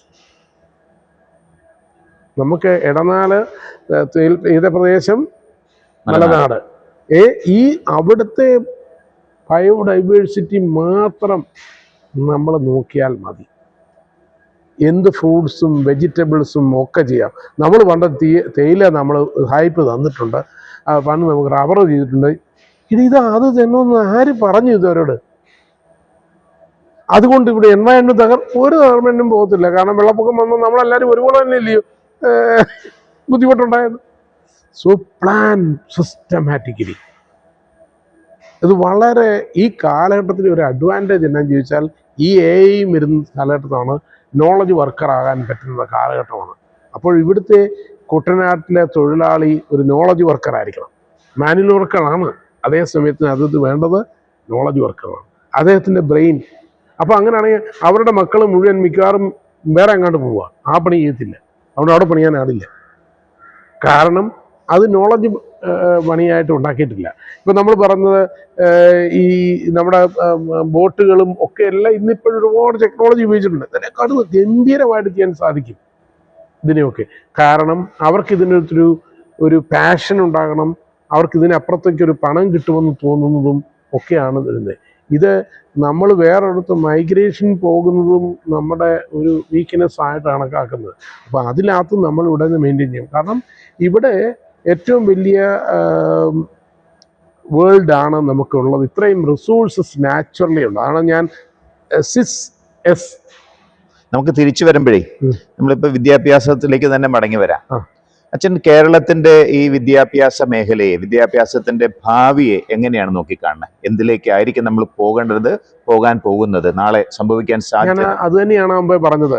Knowledge economy എന്ന് പറയുന്നതിലേക്കാണ് നമ്മൾ പോകുന്നത്. അതേ നമുക്ക് പറ്റത്തുള്ളൂ. അതിനകത്താണ് AI വരുന്നുണ്ട്. അപ്പോൾ അവിടെ വരുമ്പോഴത്തേക്ക് നോളജ് എഡ്യൂക്കേഷൻ ആൻഡ് AI നമ്മൾ വളരെയധികം ഇരിക്കേണ്ടത്. അതെല്ലാ കുട്ടികൾക്കും വളരെ എളുപ്പമാണ്. ഇന്നത്തെ കൊച്ചു കുട്ടികൾക്ക് പോലും അത് മൊബൈൽ തന്നെ ഉപയോഗിച്ചൊക്കെ അതുകൊണ്ട് ബ്രെയിൻ പോകുമൊന്നുമല്ല. ബ്രെയിനും കൂടുതൽ പവർഫുൾ ആണ്. നമുക്ക് പണ്ടുണ്ടായിരുന്നേക്കാട്ടിൽ കൂടുതൽ സ്പേസും ടൈമും ഒക്കെ ഉണ്ട് നമുക്കിപ്പോഴേ. പക്ഷെ നമ്മളിത് ഇല്ല എന്നുള്ളത് രീതിയിലൊരു ഒരു ഒരു ഒരു മൈൻഡ് ക്രിയേഷൻ. അപ്പം എഡ്യൂക്കേഷൻ കംപ്ലീറ്റ് ഉടച്ചു ആക്കുന്ന പറയത്തില്ലേ, അത് ടോപ്പ് ടു ബോട്ടം നമ്മൾ മാറ്റണം. അത് പഠിക്കുന്ന കുട്ടിക്ക് മാറണം, സാറ് മാറണം, അതിൻ്റെ അഡ്മിനിസ്ട്രേറ്റേഴ്സിനും മനസ്സിലാക്കണം. കേരള ഗവൺമെൻറ്റിനും മാറണം. അതായത് എഡ്യൂക്കേഷൻ എന്ന് പറയുന്നതിനെക്കുറിച്ച് ഒരു വലിയ ചേഞ്ച് വരുന്നത്. കാരണം അത്രമാത്രം ചേഞ്ച്. നേരത്തെ സൂചിപ്പിച്ചല്ലോ ഓട്ടോണമി, ഓരോ കോളേജ് ഒരു ഓട്ടോണമസ് യൂണിവേഴ്സിറ്റി പോലെ ആവണം. അങ്ങനെ നോക്കിയപ്പോൾ ആദ്യം മാറേണ്ടിയിരിക്കുന്നത് അവിടുത്തെ അധ്യാപകരാണ്, ടീച്ചേഴ്സിന്റെ തിങ്കിങ് പാറ്റേൺ. എന്നോട് ഇത് പറഞ്ഞു ഈയിടെ ഒരു കോളേജ് 100-200 വർഷമുള്ള കോളേജ് ഞങ്ങൾ യൂണിവേഴ്സിറ്റി ആക്കത്തില്ലെന്ന്. ഞാൻ ചോദിച്ചാൽ നിങ്ങൾക്ക് തരത്തില്ലയോ, ഓട്ടോണമസ് ഇല്ലയോ, നിങ്ങൾക്കത് യൂണിവേഴ്സിറ്റി ആകത്തില്ലയോ? അപ്പം അവർ പറയാം ഞങ്ങൾ ചെയ്യത്തില്ല. എന്നറിയോ കാരണം? പണിയെടുക്കണം, ചിന്തിക്കാൻ തുടങ്ങണം, തന്നെത്താൻ ചെയ്യണ്ട. ഇതിപ്പോ എന്നറിയോ, ശമ്പളം കിട്ടും. ഞാനിത് പറയുന്നൊരു കാര്യം ഇതാണ്. ഞാൻ പറഞ്ഞത് ശമ്പളം കൊടുക്കുന്നതിന് ആർക്കും പ്രശ്നമില്ല. ഗവൺമെന്റിൽ നിന്ന് എല്ലാവരും ശമ്പളം കൊടുക്കുകയാണ്. ആ പുള്ളി ജോലി ചെയ്താലും ചെയ്തില്ലെങ്കിലും യൂണിയൻ അവരെ പ്രൊട്ടക്റ്റ് ചെയ്യുകയും കൂടെ ചെയ്യുന്നു. അടുത്തത് ഒരു പ്രശ്നം എന്നറിയോ, അവർ ജോലി ചെയ്യണമെന്ന് പറഞ്ഞാൽ അവർ കോമ്പീറ്റ് ചെയ്യേണ്ടി വരും അപ്പോഴത്തേക്ക്. അതായത് ഈ ഞാൻ പറയുന്നതാണ്, കുട്ടികൾക്ക് എല്ലാവർക്കും ഫീസ് കൊടുക്കുക, ഗവൺമെൻറ് ഫ്രീ കൊടുക്കണം. സാർമാർക്കൊന്നും കൊടുക്കല്ല, അവർ അതിൻ്റെ വൗച്ചേഴ്സ് മാത്രം മേടിക്കണം. അപ്പോൾ എല്ലാ കോളേജും ഇടിച്ചാൾ വരും. അപ്പം ഞാൻ ചോദിച്ച ലുലു മോളിൽ നമ്മളെല്ലാം ചെല്ലുന്നത് എന്താണെന്ന് ചോദിച്ചാൽ അവിടെ നല്ല സാധനം കിട്ടുന്നതുകൊണ്ടാണ് അവർ കാശ് മേടിക്കുന്നത്. അല്ലേ, നമ്മുടെ കാശ് കൊണ്ടല്ലേ അവിടെ ചെല്ലുന്നത്. അതായത് ഒരു കുട്ടി ഈ പൈസയും കൊണ്ട് അങ്ങോട്ട് ചെല്ലുക, എനിക്ക് ഇന്ന വിദ്യാഭ്യാസം തരുന്നതെങ്കിൽ എനിക്ക് ഗവൺമെൻറ് തന്നിട്ടുണ്ട് ഈ കാശ്, ഞാൻ അങ്ങോട്ട് അങ്ങനെ എന്ത് ചെയ്യും? ഒരു ഒരു ഒരു ഒരു അതൊന്നും സാധിക്കത്തില്ലെന്നൊക്കെ പറഞ്ഞു. അതൊക്കെ വെറുതെ പറയുന്ന ഒരു ഒരു ഒരു ഒരു മിസ്റ്റിഫൈ ചെയ്ത് തിങ്ക് ചെയ്യുന്നുള്ള കാര്യം. അങ്ങനൊന്നുമില്ല. കാരണം ഇതൊരു എക്കോണമിക്കൽ ആക്ടിവിറ്റി തന്നെയാണ് നോളജ് കൊടുക്കുന്നത്. അപ്പോൾ അതിനുള്ളതായ ഉണ്ടാക്കണം. അത് കേരളം ലീഡ് ചെയ്യാൻ പറ്റണം. ചിന്തിച്ച മറ്റൊരു കാര്യമുണ്ടല്ലോ, ഈ ഇന്ത്യയിലെ വിദ്യാഭ്യാസ രംഗത്ത് ഇപ്പൊ IIT പോലും ചാണകത്തെക്കുറിച്ചുള്ള ഗവേഷണം, ഞാൻ പറഞ്ഞത് ഒരു റിലീജിയന്റെ ഒരു അതിപ്രസരം, അല്ലെങ്കിൽ ഒരു അതിപ്രസരം ഈ വൈജ്ഞാനിക മേഖലയിലേക്ക് കടന്നു പറ്റിയിട്ട് എന്ന് പറഞ്ഞാൽ ഈ ഒരു യഥാർത്ഥ ഇന്റലക്ച്വൽ ഗ്രോത്തിന് പകരം വളരെ ആ രംഗം പോലും മതം കഴിഞ്ഞാൽ മതാത്മകത, റിലീജിയോസിറ്റി ഓവറായിട്ട് കയറിയിട്ടുള്ള ഒരു സാധനം കാണുന്നുണ്ട്. അച്ഛൻ ഇത് പറഞ്ഞ നല്ലതാണ്. അത് ഞാൻ എഴുതിയ പുസ്തകമാണല്ലോ മതം ഒരു സ്വകാര്യത. മതം ഒരു സ്വകാര്യതയാണ്. മതം ഒരു പബ്ലിക് ഇതിൽ കൊണ്ടുവരില്ലേ. അതിനെ കണ്ടിന്യൂസ്, അതിൻ്റെ ആ പുസ്തകത്തിനകത്ത് എനിക്ക് ഇംഗ്ലീഷിനകത്ത് ആണ് to reimagine and reclaim. Reimagine ഞാൻ പറഞ്ഞതിൻ്റെ അർത്ഥം എന്ന് വെച്ചാൽ നമ്മുടെ ദൈവവും നമ്മുടെ മതവും എല്ലാം കണ്ടിന്യൂസ് ആയിട്ട് ഇൻ്റർപ്രറ്റ് ചെയ്തുകൊണ്ടിരിക്കണം. അപ്പം എല്ലാവരുടെയും മതവും ആണ്. അപ്പം ക്രിസ്ത്യൻ മതമാണല്ലോ. ഞാനിപ്പം പണ്ടങ്ങാണ്ട് നമ്മൾ ചെയ്തതുപോലെ ഇപ്പോഴും ചെയ്യണമെന്ന് പറയുന്നത് അത് മണ്ടത്തരമാണ്. അതാണ് കണ്ടിന്യൂസ് ഇൻ്റർപ്രറ്റ് ചെയ്യണം. കാരണം അതിൻ്റെ പ്രസക്തി മാറുന്നതനുസരിച്ച് മാറണം. രണ്ടാമത്തെ റീക്ലെയിം, ആ വാക്ക് വളരെ പ്രധാനപ്പെട്ടതാണ്. ഇന്നിപ്പോഴേ മതത്തെ ഇപ്പം നമ്മൾ തിരിച്ചു പിടിക്കണം. അച്ഛനും ഞാനും ഒക്കെ എൻ്റെ മതം ഇപ്പം പഴയ മുതൽ എല്ലാവരും കൂടി അത് എടുത്തിട്ട് പോയിരിക്കാം എന്ന് പറഞ്ഞാൽ തിരിച്ചറിയോ. ഇപ്പൊ എൻ്റെ കയ്യിലില്ല ഇത്. മതം ഒരു പുരാവസ്തു വകുപ്പ് പോലെ ആരാൻ എടുത്തിട്ട് പോയി. ഞാൻ ചെറിയ വളരെ പറയണമെങ്കിൽ ഇപ്പം സത്യം പറഞ്ഞാൽ പള്ളികളിലേക്ക് അല്ലെ പള്ളിയിലോ അമ്പലത്തിലും ഒക്കെ രാഷ്ട്രീയക്കാരെല്ലാം കയറിയിരിക്കുക. നമ്മളത് സൂക്ഷിക്കേണ്ട ഒരു സാധനം അവർ കയറിയിട്ട് അവിടെ കയറി അവർ കുർബാന ചൊല്ലുകയും അവർ കയറി മതം പറയുകയും പ്രസംഗിക്കുകയും ഒക്കെ ചെയ്യാണ്. കണ്ടോ നമ്മൾ കിടക്കേണ്ട ബേസിക് ആയിട്ട് ആത്മീയതയില്ല. അതിന്റെ കൂതാശ ചെയ്യാനായിട്ട് നമ്മുടെ രാഷ്ട്രീയ നേതാവാണ് പോകുന്നത്, അല്ലെ അതിന്റെ ശില ഇടുന്നതിന് പോകുന്ന രാഷ്ട്രീയ നേതാവാണോ പോകുന്നത്. മതം അതാണെങ്കിൽ ഉണ്ടോ. ഞാൻ പറഞ്ഞില്ല ഇപ്പം നമ്മള് റീക്ലെയിം മതങ്ങൾ തന്നെ റീക്ലെയിം ചെയ്യണം നമ്മുടെ മതത്തിന് എവിടെ കിടക്കണം എന്നുള്ളത്. അല്ലെ ടെററിസ്റ്റ് ആയിരിക്കും അത് അടിച്ചോണ്ട് പോയിരിക്കുന്നത്. ഇപ്പൊ ടെററിസ്റ്റാ പറയുന്നത് ഞങ്ങളുടെ മതം എങ്ങനെയാണെന്ന്. കേട്ടോ, ഞാനത് 3 പേര് കൂടിയാണ് ഈ മതത്തെ അടിച്ചു മാറ്റിയെന്നാണ് ഞാൻ പറഞ്ഞത്. അല്ലെങ്കിൽ എളുപ്പത്തിൽ പറയാൻ പറഞ്ഞത്, ഒന്ന് പൊളിറ്റീഷ്യൻ, രണ്ടാമത് ടെററിസ്റ്റ്, മൂന്നാമത്തെ ആൾ ദൈവങ്ങൾ. അപ്പം ഞാനും പിറ്റേ ദിവസം രാവിലെ എഴുന്നേറ്റ് അച്ഛൻ വലിയച്ഛൻ രാവിലെ എന്നെ ഇന്നലെ രാത്രിയിൽ ദൈവം എന്നെ കണ്ടുപിടിച്ചു. അപ്പം ഞാൻ നാളെ മുതൽ സ്വർഗത്തിൽ പോയി, ഇന്നലെ രാത്രി ഞാൻ സ്വർഗത്തിൽ പോയി, ഇങ്ങനെയാണ് അങ്ങനെ പറഞ്ഞ ഒത്തിരി സ്ഥാപനങ്ങൾ ഇവിടെ തന്നെ ഉണ്ടല്ലോ, അടുത്തടുത്തുണ്ടല്ലോ. ചുമ്മാ മണ്ടത്തരങ്ങളൊക്കെ പറയുക. ഒരു ക്രിട്ടിക്കൽ അല്ലാത്ത ഒരു സാധനങ്ങളെല്ലാം നടക്കുക ഇവിടെ എല്ലാം, ഇല്ലയോ. മനുഷ്യരെങ്ങനെയല്ലേ പോകുന്നത്. അപ്പം മനുഷ്യൻ ക്രിട്ടിക്കൽ കാലഘട്ടം നശിപ്പിച്ചു എന്ന് പറയും. അങ്ങനെ ഒരു ക്രിട്ടിക്കൽ തിങ്കിങ് വളരെ കുറഞ്ഞു. അതാണ് അതിന്റെ ഭാഗം അച്ഛന് ഈ സാർ അത് പറഞ്ഞുകൊണ്ട് നമുക്ക് അവസാനിപ്പിക്കണമെന്ന് തോന്നുന്നു. കാരണം ഞങ്ങൾ 2 ലോ വൈട്ട വൈദികര് സംസാരിക്കുമ്പോൾ അച്ഛൻ ഇപ്പൊ പറയുന്നത് ക്രിട്ടിക്കൽ തിങ്കിങ്ങിനെ പറ്റിയാണ്, നോളജ് ഇക്കോണമിയെ പറ്റിയാണ്. അത് ഒരു മതത്തിന്റെയോ ഒരു കൊച്ചു സംസ്ഥാനത്തിന്റെയോ മാത്രം വിഷയമല്ല, മനുഷ്യ സമൂഹത്തിന്റെ മുഴുവൻ നിലനിൽപ്പിന് അത്യാവശ്യമുള്ള സംഗതിയാണ്. അപ്പൊ ഈ മതങ്ങൾ തമ്മിൽ അവർ ഏത് ട്രഡീഷൻ ആണെങ്കിലും പരസ്പരം മല്ലിടാനുള്ളവരോ മത്സരിക്കാനുള്ളവരോ അല്ല, പരസ്പരം സഹകരിക്കാനുള്ളവരാണ്. അങ്ങനെ എല്ലാവരുടെയും സഹകരണത്തിലൂടെ ഒരു നോളജ് ഇക്കോണമി ഡെവലപ്പ് ചെയ്യുള്ളൂ. അപ്പൊ മനുഷ്യവംശവും ഈ പ്രപഞ്ചം മുഴുവന്റെയും നിലനിൽപ്പ് അതിലാണ് എന്നാണ് എൻ്റെ വിശ്വാസം. അച്ഛൻ അത് പറഞ്ഞുകൊണ്ടാണ് ഞാനിത് പറഞ്ഞത്. വിശ്വാസം എന്ന് പറയുന്ന സാധനം എൻ്റെ പേഴ്സണൽ ആയിരിക്കണം. Keep my religion private. അപ്പൊ എല്ലാവരും ചോദിക്കുന്നത് അത് എക്സ്പോസ് ചെയ്യുന്ന കാര്യമല്ല ഈ പറഞ്ഞത്. അല്ല, അത് പ്രഘോഷിക്കേണ്ടെന്നല്ല പറയുന്നത്. അത് എല്ലാവരും തെറ്റിദ്ധരിക്കുന്നത് അതാണ്. ഞാൻ എഴുതിയ പുസ്തകത്തിനോട് പലരും പറയും അത് ദൈവം അല്ല, എല്ലാവരുടെയും ഇല്ല. അത് ഞാൻ ജനിച്ചപ്പോൾ മാത്രമാണ് ഞാൻ ഈ മതം കണ്ടെത്തിയത്. അതിന് മുമ്പ് ഞാനിത് കണ്ടിട്ടില്ല. അപ്പം എൻ്റെ മാതാപിതാക്കളുടെ വീട്ടിൽ ഞാൻ ജനിച്ചുകൊണ്ടാണ് ഞാൻ ക്രിസ്ത്യാനി ആയതും ഞാൻ എല്ലാം ആയതും ഒക്കെ. അപ്പം നമ്മുടെ സാഹചര്യത്തിലാണ് നമ്മൾ വളർന്നത്. പക്ഷെ നമ്മളത് കൊടുത്താൽ ഇതാണ് എല്ലാം എന്ന് പറയല്ലേ, അതാണ് പ്രശ്നം. അപ്പം മതം ഒരു സ്വകാര്യമായ ഒരു കാര്യമാണ്. നമ്മളേറ്റവും പ്രധാനപ്പെട്ട കാര്യം എന്ന് വെച്ചാൽ ഇത് പബ്ലിക്കിന് ഉപയോഗിക്കുക എന്ന് പറഞ്ഞാൽ ഞാൻ പറഞ്ഞൊരു 3 പേര് കൂടി അത് അടിച്ചു മാറ്റി അവരെ റീക്ലെയിം ചെയ്യണം. ഒന്ന് പൊളിറ്റീഷ്യൻ, രണ്ടാമത്തെ ടെററിസ്റ്റ്, മൂന്നാമത് ആൾ ദൈവങ്ങൾ. അപ്പൊ നമുക്ക് അതിൽ നിന്നപ്പുറത്തേക്ക് മാറിയിട്ട് ഒരു ക്രിട്ടിക്കൽ തിങ്കിങ്. ഞാൻ അതുകൊണ്ട് ടോക്സ് ഇന്ത്യ എന്ന് പറഞ്ഞ പുതിയ പ്രോഗ്രാം തുടങ്ങിയിരിക്കുന്നത് അതിനാണ്. ക്രിട്ടിക്കൽ തിങ്കിങ് നമുക്ക് കൂട്ടണം. അതാണ് നമ്മുടെ സമൂഹത്തിന്റെ ആവശ്യമുള്ളത്. എല്ലാവിധമായ ആശംസകൾ എല്ലാവർക്കും. Thank you.